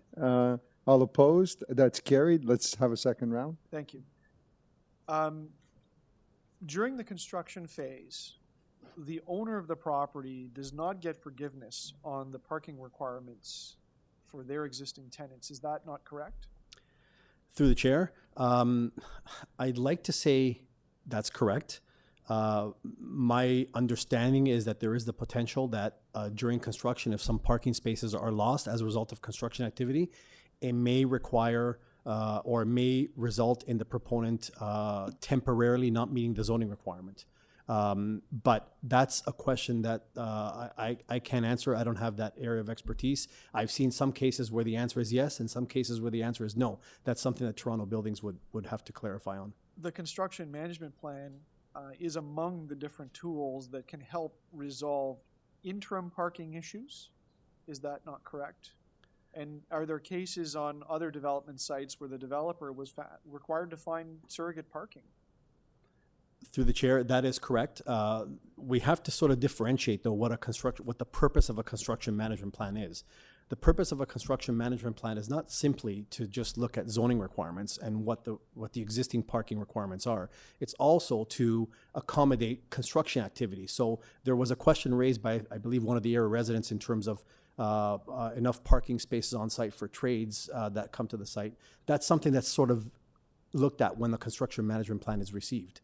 We're not quite there yet because it's a bit too early in the process for that type of plan, but that will be submitted at some point in the future. Okay. Thank you, Mr. Nicolucci. Yep. My next questions are a little bit more general, but they're planning. I know that there has been some comment and some desire from the community that really there be minimal development or less development because of all of the things that are going on. But I wondered if staff could give me a little bit of the context as to what governs or allows for change in growth. And perhaps the starting point or the baseline isn't zero, and if council took that position, there's risks going forward. Is there a way to summarize that for community council so that we understand what we may do with this application? Thank you for the question, Chair. So an applicant makes a proposal, not the city. We receive applications for consideration to amendments to the bylaw, the official plan, or for site plan control. We're obligated under the Planning Act to review such applications and provide our best ultimately when the process goes through its, it goes through its full steps, we provide a recommendation to committee and council makes a decision. During that process, we seek community input. In this case, the report covers that we've had, I think in the report we cover 6 times where we sought community input, both with the association, the applicant had meetings in the neighborhood, and we had a community consultation meeting. We also circulate such plans to all our commenting partners for feedback. And yes, we do make a judgment call and make our best recommendation. The city is receiving applications everywhere right now. There is some areas where it's more comfortable to support bigger density and height, and others where it's less so. We do our best to consider the impacts of all proposals on existing residents, for example, in this case. This is an RA zone site. It's an apartment neighborhood site. What we're seeing coming in a lot now are infilling the parking areas or the green spaces around older 1960s and 70s apartments. So what we try to do on those applications is, with the greatest sensitivity, ensure that we have appropriate setbacks, that the scale of the surrounding new proposal does not impact the existing older apartment building. In this case, I would say that we've successfully achieved angular plane sunlight protection to the extent possible to the park spaces, to the neighborhoods to the north in particular. And the scale of the addition is relatively modest, actually, compared to a lot of these RA infill projects we do receive. Our recommendation is support in this case. We think it's actually a good proposal, and we do understand the concerns raised by the residents, and we've tried to address them the best we can. Thank you, Mr. Mitzi. And finally, I know there's a few details around pop fly baseballs, shadowing, shapes, and in particular, I want to make sure that I recognize there's still some dissatisfaction with the overall massing of the site and where the massing of the buildings are located on the north side, the northwest side, the building A. Is there still some opportunity to massage the application a little bit to try to resolve these issues in the very, very short term? I don't know what the answers are, but is there still some opportunity for a little bit of adjustment, ensuring that we don't go so far that the integrity of what's before us is broken? Okay, so that would be your last question in this round, unless Thank you. Unless we want to go another round. But you have other last question? Okay, let's keep it a little short. Sure, to you, Mr. Chair. If committee and council adopts what's before it, there is a zoning envelope and a zoning bylaw with a zoning envelope associated with this proposal. So the applicant will then have a right to build to the limits of that envelope. It does not mean that they have to build to that limit. They can build less than that envelope. But if your committee and council adopts this, there are height, setbacks, and density numbers that they will have a right to. So that has to be, of course, considered by the committee. we think we've shaped the proposal in a way that minimizes the sort of overlook impact and shadow impacts to the north. It would happen primarily midday. And to the park with a lower scale edge as you go to the north end of this site, so that in the evening or as the day progresses, there is as minimal shadow impact as possible. We've looked very closely at those shadow impact diagrams. Could further adjustments be made? More detailed articulation during the site plan control process? Yes, but it is important to note they have a right to the envelopes that are before you. Thank you. That was my last question. Fair enough. So why don't I Pass the chair. pass the chair back to you unless you want to speak to the matter, or do you have questions as well? Yeah, I do. Councilor Panziata? Sure. Ask the questions. Just a question. A number of questions was asked about the construction, during the construction. So there will be a construction plan brought forward by the applicant that the city would have to agree to, where there's no obstruction to existing homeowners. And so would that be communicated as well to the residents when that plan comes forward, so they understand the plan moving forward? Through the chair, it might be best if maybe someone like Sean Wren answers that question. But at this stage, there isn't a construction management plan. It happens literally as we approach construction to help guide where the truck movements go, where parking will be situated, etc. This site will no doubt have such a construction management plan required as we get closer to a building permit stage. But perhaps Sean or Luigi might want to make a comment on that. So through the chair, Councillor, typically a construction management plan is submitted through the permit approval process. We can, I guess, take a preemptive strike, if that's a proper phrase, and require the applicant to submit at least a preliminary construction management plan during the site plan approval stage. And we certainly can do that, yes.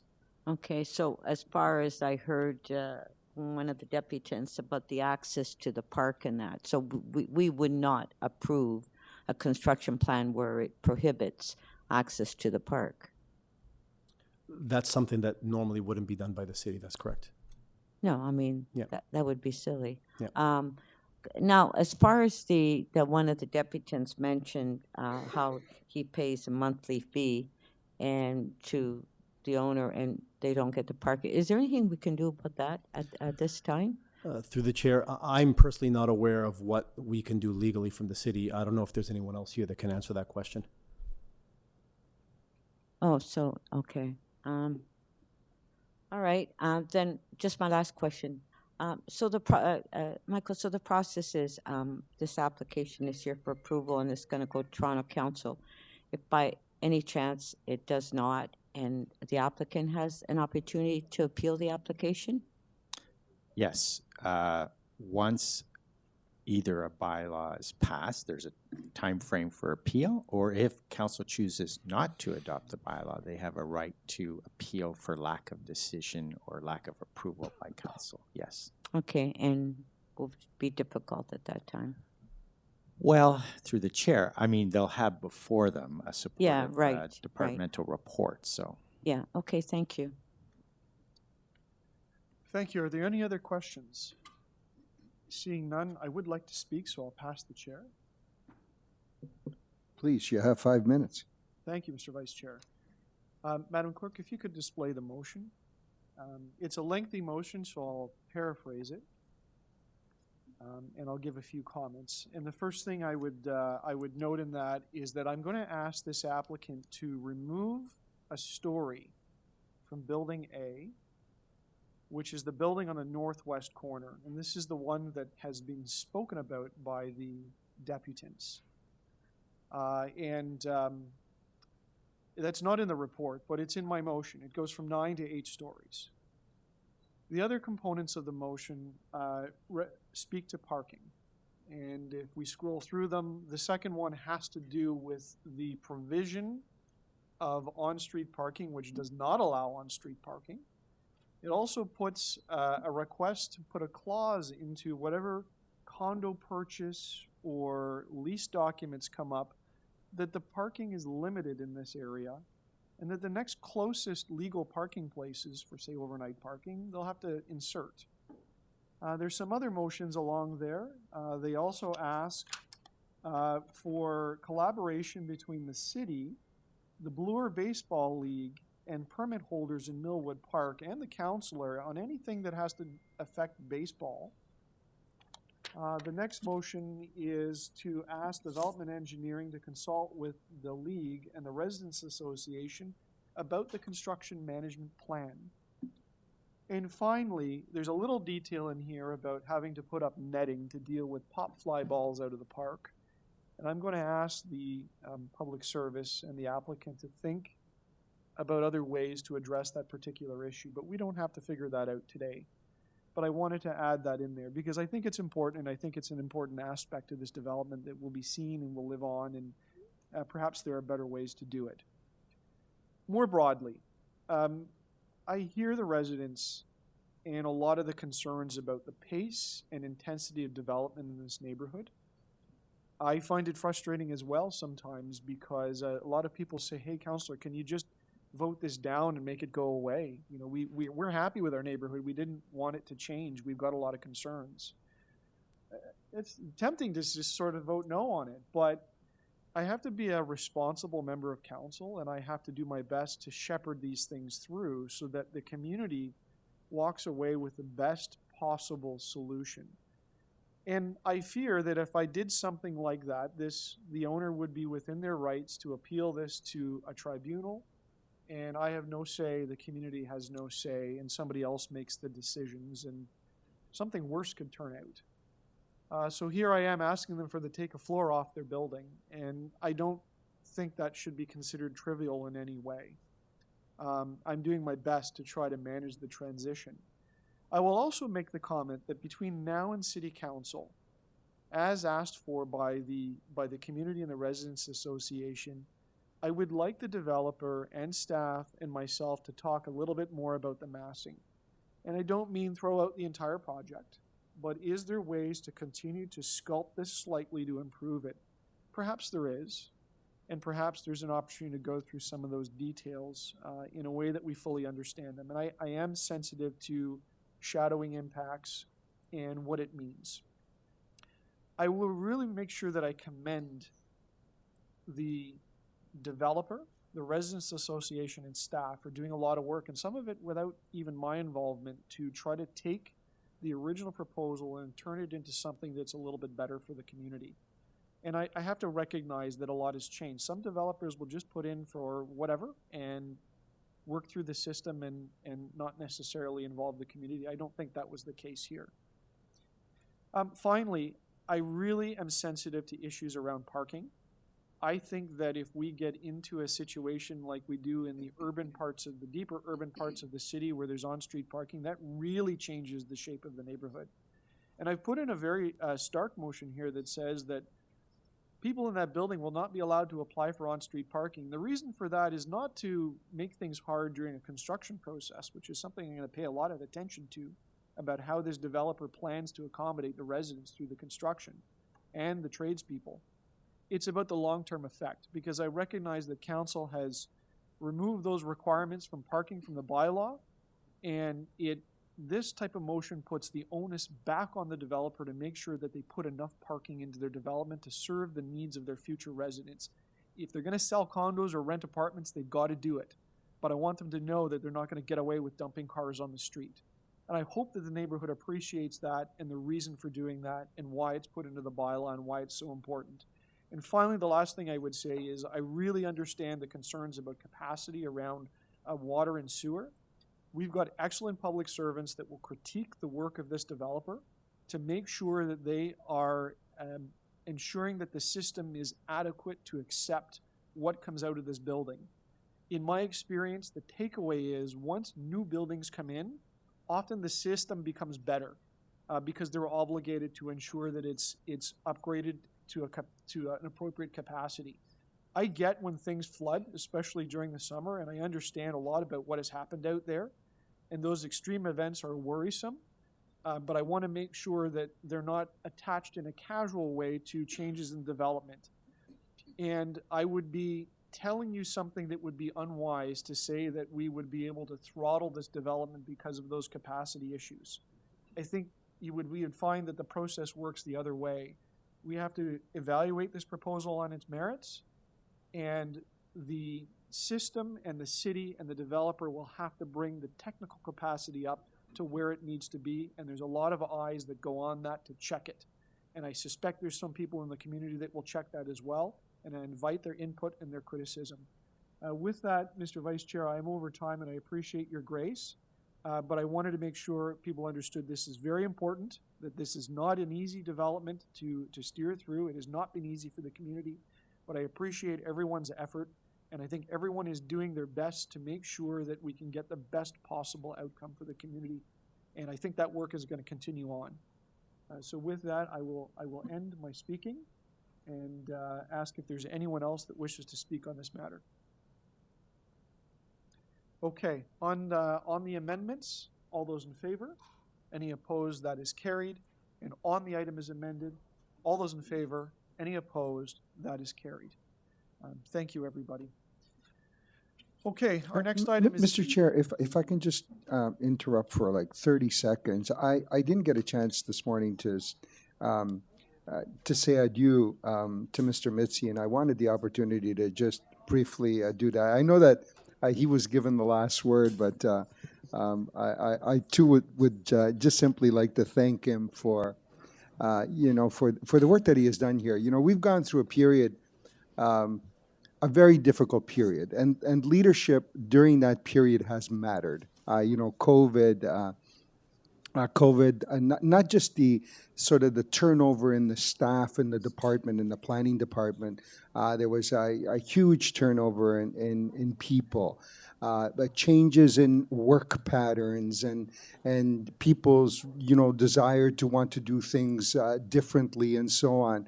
But, the files kept coming forward to council, the reticence of folks to go out and engage with the public during that period. It was a really, really tough period, and I just want to basically thank Mr. Mitzi for his leadership and his experience and in providing that sort of steady hand through the department through that crisis. And I want to wish him well in his new endeavors, and it's good that the City of Toronto gets to export great professional experience out into the regions, so that the regions themselves can come along and do planning a little better as well. So good luck to you, sir. Thank you, Councillor Prudson. Thank you, Mr. Vice Chair. But Anthony, why didn't you bring in the cake? Right, you know what? The detour down to San Ramo's Bakery would have been a little longer for me, and I would have been a little later. But you're right, the cake was well deserved. And I'm sure that Mr. Mitzi his department will give him a great big cake as a send-off, for sure. All right, let's get back to order, but thank you. Our next item is EY 19.2, 87 Ethel Avenue Zoning Bylaw Amendment Decision Report. We have speakers. Our first speaker is Bill Dalton from Arcadis, Inc. Mr. Dalton is online. Welcome to the Etobicoke York Community Council, Mr. Dalton. It's Stephen Holiday. Can you hear us okay?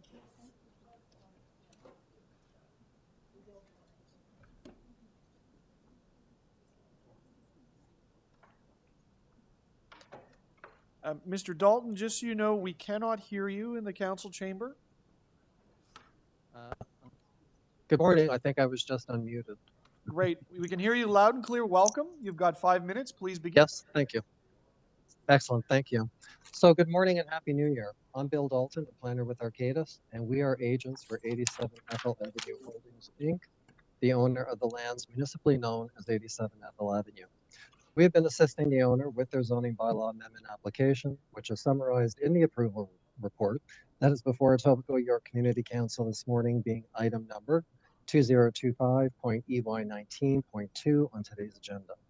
As you have a full agenda, I will keep my presentation brief. First, I would like to extend our thanks to Councillor Nunziata, community members, and to all city staff who assisted with the review, processing, and preparing the approval report, And in particular, we would like to thank the following city staff, being Elizabeth Silva Stewart, Ali McGanney, Emily Irvine, and Nevra Gersoy, for their ongoing efforts and support with this application and in preparing the approval report. To that end, our client supports the city staff recommendations that are contained in the approval report that is before you this morning. This report provides for the redevelopment of this vacant 5-acre parcel, which is southwest of the St. Clair Avenue West and Keele Street intersection. As detailed in the report, the site is located on the south side of Ethel Avenue and is located directly southeast of the existing 11-acre Runnymede Park and George Bell Arena. Currently, the site is surrounded by a mixture of residential, commercial, and office uses to the west, north, and east, with the rail infrastructure, residential, retail, and various services and offices to its south.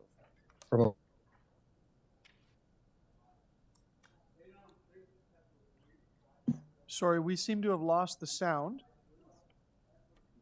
I'll just pause the time.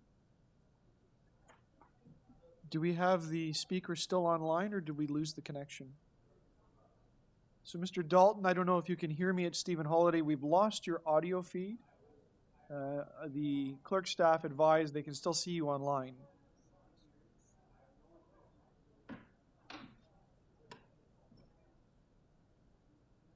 Okay, so Mr. Dalton, I'm going to suggest, I've paused your time.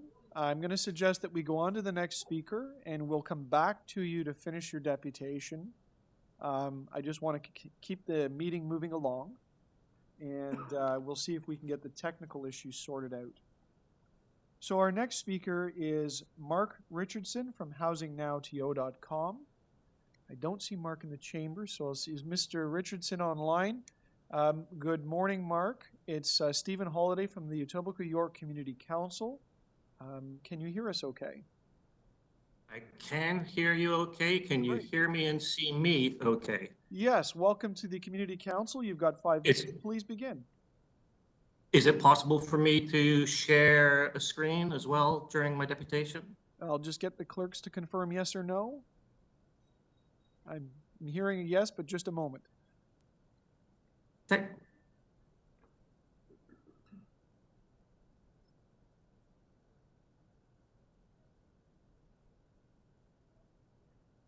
While I'm waiting on that, let me wish you all a Happy New Year and a prosperous, shovel-ready 2025. I'm sorry that I can't be out there in person with you in Etobicoke, but I'm at U of T School of Cities today because we have another cohort of students that are kicking off a project this week on surplus city-owned lands. I know, Councillor Morley, we've done some projects like that in your ward. Okay, Mr. Richardson. You know what, if I can. Yep, go ahead. Staff I can share advice. now? You should Perfect. be unlocked, and you go right ahead as soon as you're ready to start. Okay. You're seeing this beautiful building at 87 Ethel Avenue on your screen now, correct? Yep. Okay, perfect. So councillors, as you know, my name is Mark Richardson. I am the volunteer technical lead with HousingNowTO.com. We track affordable housing projects around the city of Toronto, and we just are about to celebrate our 6th anniversary. It's been an interesting 6 years. I think somebody on the previous item talked about all the change of focus on affordable housing and on housing delivery in general since 2018. We're happy to see that change, and in particular, you know, we don't just show up to complain. We also want to show up to praise good works. Blessed be the builders. And in this case, we really want to cast a little bit of light onto just how exceptionally good the affordable housing deal is on this 87 Ethel Avenue project in Councillor Nunziata's ward. I don't know, well, I know the staff who worked on it, Ali Megani and Michael Mitzi. Congratulations. This is an exceptional final report for you to sign off on at Etobicoke York Community Council. There's an attachment from the staff, and since Valessa Faria took over the development of growth services or growth processing last year, your staff have done an excellent job in taking the terms and conditions of the affordable housing deals and breaking them out as a separate attachment separate from the body of the full 50, 60, 70-page planning report. So I don't know if you've had the opportunity in TMIS to pull it down, but every one of you should print a copy of this PDF, because this is the template you should be using when you're talking to every developer you're talking to in Etobicoke. I just want to give you some of the highlights of what you're getting on this site. First of all, it's a much less controversial site than the previous site. This is a piece of scrubland next to the railway tracks. It is not in an established neighborhood. There's like a Home Depot and some sort of like big box mall that's just on the edge. It's literally next to the CN line. And Councillor Nziata can speak with more specificity than I can about where it is. It's 4 towers, and you can see those 4 towers in the image that I'm sharing now. Those 4 towers are pretty uniform in size and shape. They are 31 to 34 stories, total of 1,409 units. So you're getting 1,409 units in total. I didn't see whether this is going to be a rental tenure building, but I would suggest that councillors, we want to encourage everything we can to make sure that all 1,409 of those units are rental rather than condo, because condo market absorption is terrible right now, but there's a dying need for purpose-built rental all over the city of Toronto. Another angle of it, I want to dig in really quickly here in the next 2 minutes into the highlights of what's in this attachment. You're getting a 10% affordable housing deal. You're getting 141 affordable rental units. Those 141 affordable rental units are going to be bundled together in at least contiguous units of 6. So they'll be scattered through these buildings, but at no point will you have less than 6 units. That's important because if you're trying to work with a partner, a not-for-profit partner, they want to have those 6 units sort of be in the same section of the building together so they can establish community. Also, you're not just getting 141 units, you're getting a great unit mix. You're getting 71 bedroom units. You're getting 52 2-bedroom units.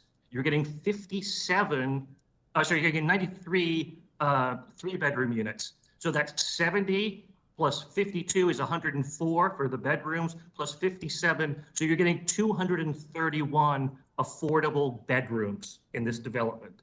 Don't just count the units, count the number of bedrooms that you're getting. You're also getting a 40-year affordability period, 40. So if this building goes up in the, by 2030, those units will be affordable all the way through to 2070. You're getting amenities. You're getting same access to all the amenities. The units will have air conditioning and ensuite laundry. I am getting close to the end of my time, and there's a couple more highlights I want to underline for you. The affordable housing agreement is going to be registered on title, and it's part of the holding release. So you actually have a way to enforce the affordable agreement no matter who ends up developing this building. The one request I have is on section 9 of the report for reporting and monitoring. The owner agrees to submit a table of affordable rental housing units at the time of initial occupancy. We want to ensure that the city across the board with these kinds of deals, as part of your reporting and monitoring, makes them open data deliverables so that folks like us and other people at other universities, TMU, School of Cities, York, we can actually assess and track these deals because they're on a public-facing dashboard. I'm happy to take any questions. Thank you. Thank you, Mr. Richardson. Are there any questions? Councillor Perruzza. Given that I don't know this project and it sounds great, what's the rate of affordability? Like, what are we talking about? 10% of the units within the building, and this is No. land. The amount of money. How much will these units come to market for? They are, if you read the report, which is attached to this, the staff are saying it's using your most recent definition of affordable.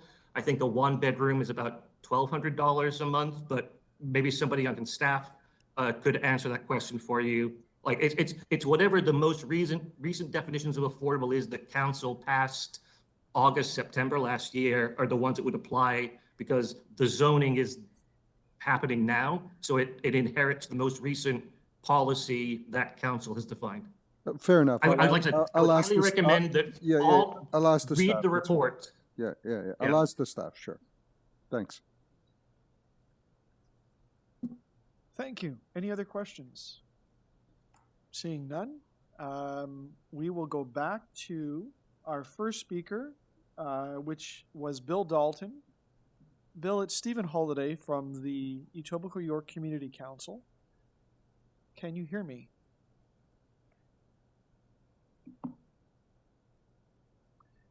Okay. So we've got a technical issue. The clerks are saying just a moment. All right, we'll carry on the item. If Mr. Dalton is able to reconnect, we'll do what we can to connect him in. If not, we'll go to questions of staff.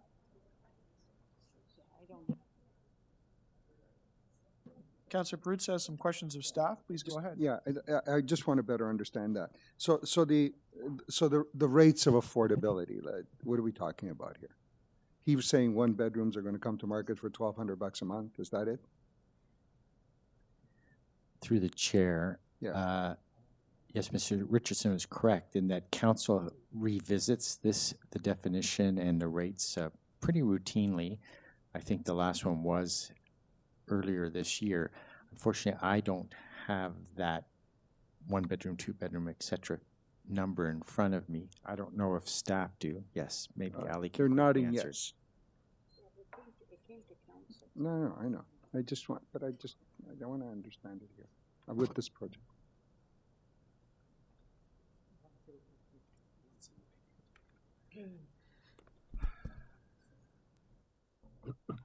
Thank you for that question. The one bedroom will come to $1,088. So, sorry, the one bedroom will come to $100,088. The studio one is $1,088. Okay, so $1,088 is the studio, and one bedroom.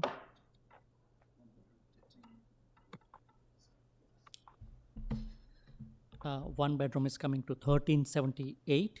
$1,378. Two bedroom to $1,992. $1,992. And three bedroom comes to $2,322. 23. 22. 22. Okay, and so that's great. Just to get a sense of, so what is the money contribution to achieve those numbers for the bachelor, the one bedroom, the two bedroom, and the three bedroom? So what's the public contribution to achieve those numbers? This has been provided by the developer, the 10% affordable units. Sorry? So this 10% is provided by the developer. Yeah. The 10% are affordable out of total 1,409. So there is no public monies in this project whatsoever? As of now, yes. Sorry? As of now, yes.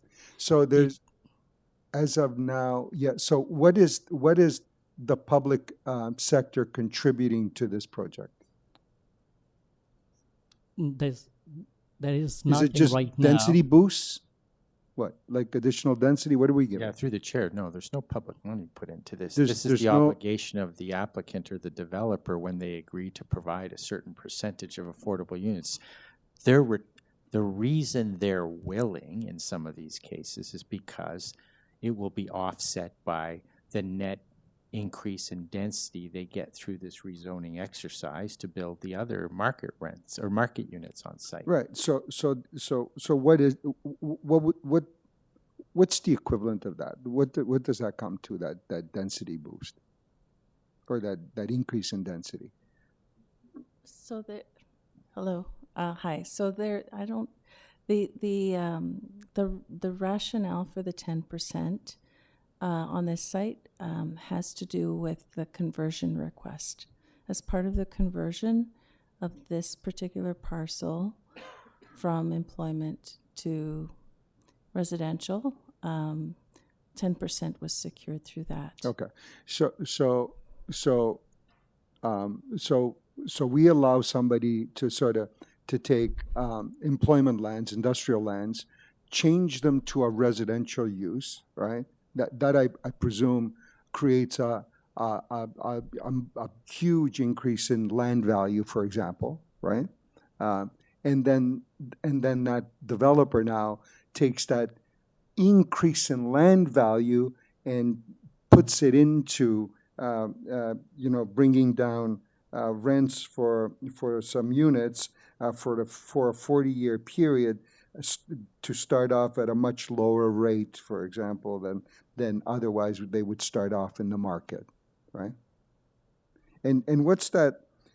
So if a one bedroom is is coming out to market for $1,378, what is a typical one bedroom unit now rent at market value in this area currently? Okay, hold on a second. Sure. Our housing person is sending us the information. Do you have another question? Technical question like that? Sorry? Do you have another specific question like that about housing rents? No, I'm just Okay. trying to understand The difference. how we are achieving that in this instance. How we are achieving, a lower rent for some folks. Sure. And where it's coming from. And I'm assuming so in this instance you've said it's coming that we allow somebody to convert employment lands to residential, therefore increasing land values exponentially, giving them some additional density on those lands, and then that person taking those values and increased densities and putting them back into rents. That's one. I'm assuming that on this one here, there are also for these units, there are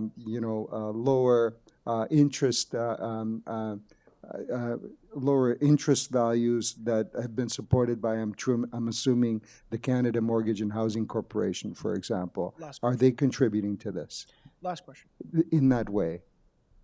Perhaps, Chair, I could answer the first question, which was, as Ali had previously stated, the one bedroom for affordable would be $1,378.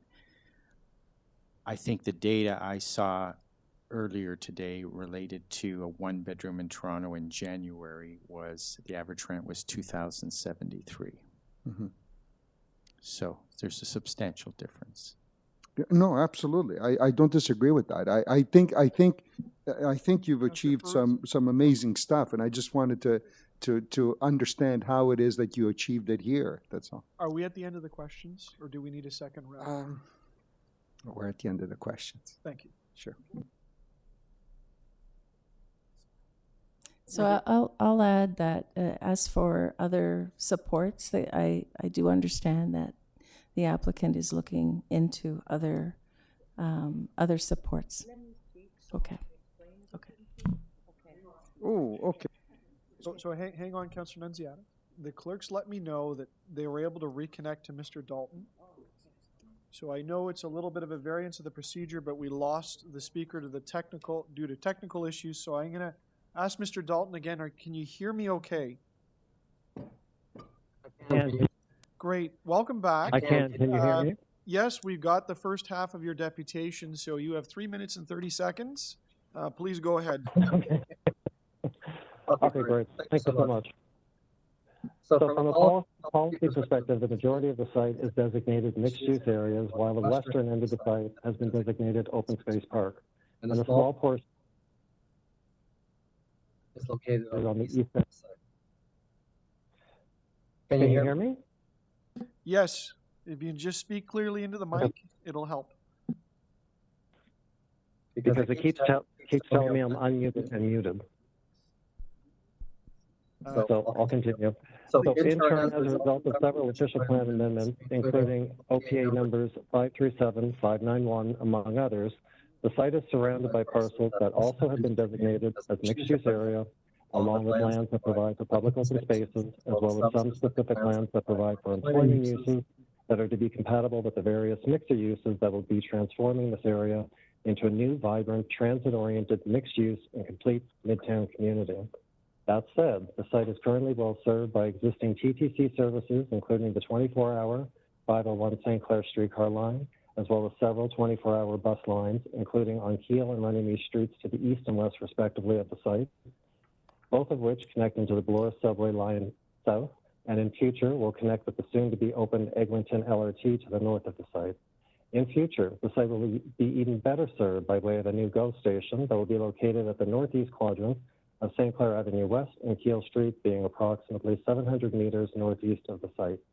As such, the redevelopment of the site, as detailed in the approval report before you this morning, achieves a number of provincial and city objectives, including locating a new mixed-use development adjacent to existing and future public transit services, providing for more than 1,400 new residential units, of which, has already been discussed and noted, 10% or 141 units will be very much needed affordable rental housing.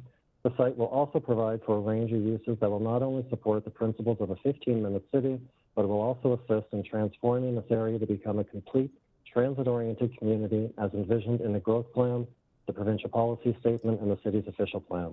The site will also contain several community benefits, including a new 34,000 square foot public park on the western portion of the lands that comprises 16% of the site and will be immediately south of, complement, and connect with the existing 11-acre Runnymede Park immediately north of it. An additional 65,000 square feet of landscape open space will also be provided on the site south of the new park. And this area includes a new pedestrian trail that will run in an east-west direction and will connect directly into the new park as well as Runnymede Park at the west end, and will provide access to and from West Toronto Street at the east end of the site. Combined, the new park and the public open space utilizes 47% of the site that will be green and publicly accessible. In addition, housing and support services will be provided for individuals living with Prader-Willi syndrome, being a rare genetic disorder that can result in a spectrum of physical, mental, and behavioral problems, as well as a new daycare facility. That said, the report before you this morning supports and provides for the realization of this new Midtown mixed-use project. And once again, I would like to extend our thanks to Councillor Nunziata, city staff, and community members for their assistance and input with the zoning bylaw application. And we respectfully request that the Etobicoke York Community Council support the City of Toronto staff recommendations contained in the approval report before you this morning. And once again, thank you for your time and consideration for this report. Thank you, Mr. Dalton. Are there any questions of the speaker? Seeing none, thank you for joining us and for your patience with the technical issues. Back to questions. Back to questions of staff. Are there any further questions of staff? Seeing none, Councillor Nunziata to speak. Thank you. So I'll move the recommendation, staff recommendation, but I also have an amendment that the staff will put up, that City Council request the mayor to consider allocating any community benefit charge funds collected from this development to George Bell Arena for improvements of the facility through the annual budget process immediately following the payment of the funds to the city. Now, this site is I've been working on it for years, is a vacant site that's been vacant for years. It was a dumping ground. People are just dumping garbage in it, and it's right next to the George Bell Arena. And that area has been, with all these vacant sites, has been very depressing over the years, and with people dumping garbage and, so forth. So this application's come in. We'd had a community meeting on that, and which was very supported by the community. And the Residents Association as well did a survey for the residents in the area on what priorities for that community they would like to see in the area. And one of the toppest priority was to go to the George Bell Arena that's in very much need of improvement, and even a second pad at one point with all the developments coming in the area, because it's a well-used arena. It's a city arena. And so that's why I'm putting that amendment through. Now, I just want to say, and I want to thank Mark Richardson for making the deputation, is that I held, just before Christmas, I held a housing forum, which I invited a number of developers in my ward, not all of them, a number of developers in my ward, and it was held at City Hall. We had about 30 of them that attended the meeting. We invited the Housing Secretariat, we invited CMHC, and we also invited Co-op Housing on giving information to various developers on the process, and as their development goes through and gets approval, and when they're starting to build, that we are looking for affordable housing in all their development applications. And also co-op housing, explain how their program works as well to get some co-op housing in some of our development. So I want to say that this applicant attended the meeting as well and very interested in working with co-op housing as well to get some housing into some of the units in these buildings. So, which was very promising. And, you know, if you speak to applicants and you speak to the city and the community, it is possible to get a lot more affordable housing and co-op housing in some of the developments that are happening now. And I think that if you have that communication with developers and that, you know, you get the interest from them, I think we'll be able to in the future, not just this site, but other sites as well, to build more affordable housing and more co-op housing if they understand the process. Because as you know, we are, and the mayor has advocated for more affordable housing in the city where there's opportunities and work with developers on a number of incentives that we have. So I'm very proud of this application. It will improve the area, and there are other developments as well happening in the area. That area used to be, there were a lot of stockyards that were in that area, but a lot of them have closed down and they've moved out. We have Corsetti meats that left as well. And so that whole area is up for revitalization, and we have the GO train, the station that is being proposed on Weston Road, St. Clair and Weston Road, the Keele area. So I think it's very promising, and you know, it's a light, it's a bright light happening in that area where for years it's been, you know, like very depressing, not a lot of development happening. We did have the Avenue study that was done about 15 years ago along St. Clair Avenue right to Scarlet Road, and there were a number of recommendations that were brought forward, and one of them is this revitalization of St. Clair Avenue and intensification in the area. A lot of the recommendations haven't been implemented yet because there were a number of appeals. So I urge council to support this application and to move forward. Thank you. Thank you. Are there any other speakers? Seeing none. On Councillor Nunziata's amendment, all those in favor? Any opposed? That is carried. It was one, correct? Yeah. One amendment. On the item as amended, all those in favor? Any opposed? That is carried. We will go back to item 19.5, Torbarrie Road and Judy Sgro Avenue, pedestrian crossing protection. That's been held. Questions of staff, Councillor Peruzza. No, Mr. Chair, the motion is now clear. It's got a date in it, and I think we can move forward with it. Councillor Peruzza to speak. There's a motion to defer, if I recall. And I would like to move that we defer for a public meeting with. Councillor Peruzza moves deferral. All those in favor? Any opposed? That carries. Our final item is EY 19.13, Maple Leafs outdoor practice. That's an item of new business from Councillor Morley. Councillor Morley. Mr. Chair, the has been circulated now, and I did want to just note there has been a change. Initially, we were looking at a 6 o'clock load-in. We'd like to amend that to 7 a.m. Respect and be in alignment with our noise bylaws, local neighbors. But as many folks will know, we're very proud to host the indoor practice facility for the Leafs, and they will be hosting their first ever outdoor practice that will be open to the public at one of our local arenas as well. So that's the motion before you to support some road closures during that time, and I look forward to council's support on this and welcoming the Leafs to the outdoor facility, and hopefully members of the public join as well. All right, on Deputy Mayor Morley's recommendations, all those in favor? Any opposed? That is carried. Madam Clerk, we have some bills, I believe. Mr. Chair, if I could interject for a moment. Of course, Councillor Crisanti, please go ahead.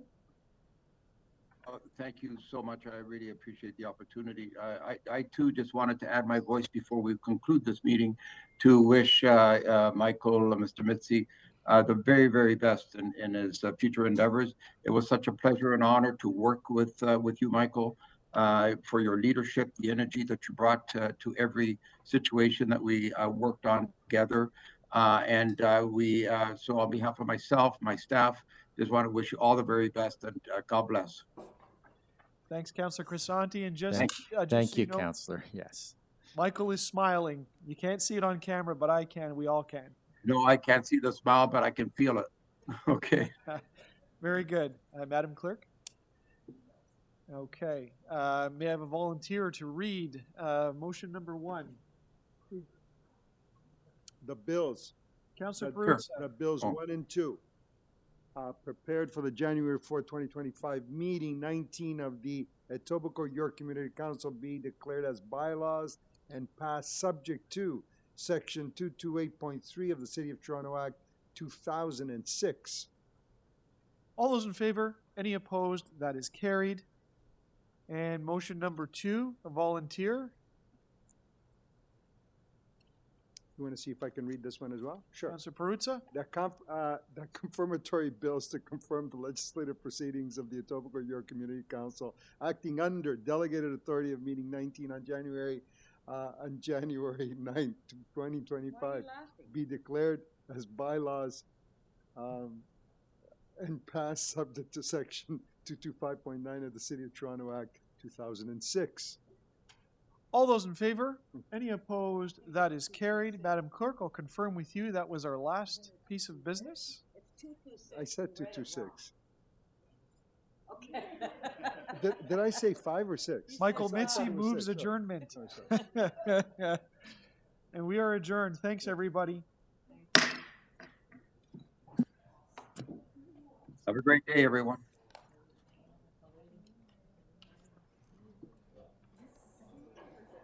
Hey, listen, I can still manage it at a distance, right? So it's all good.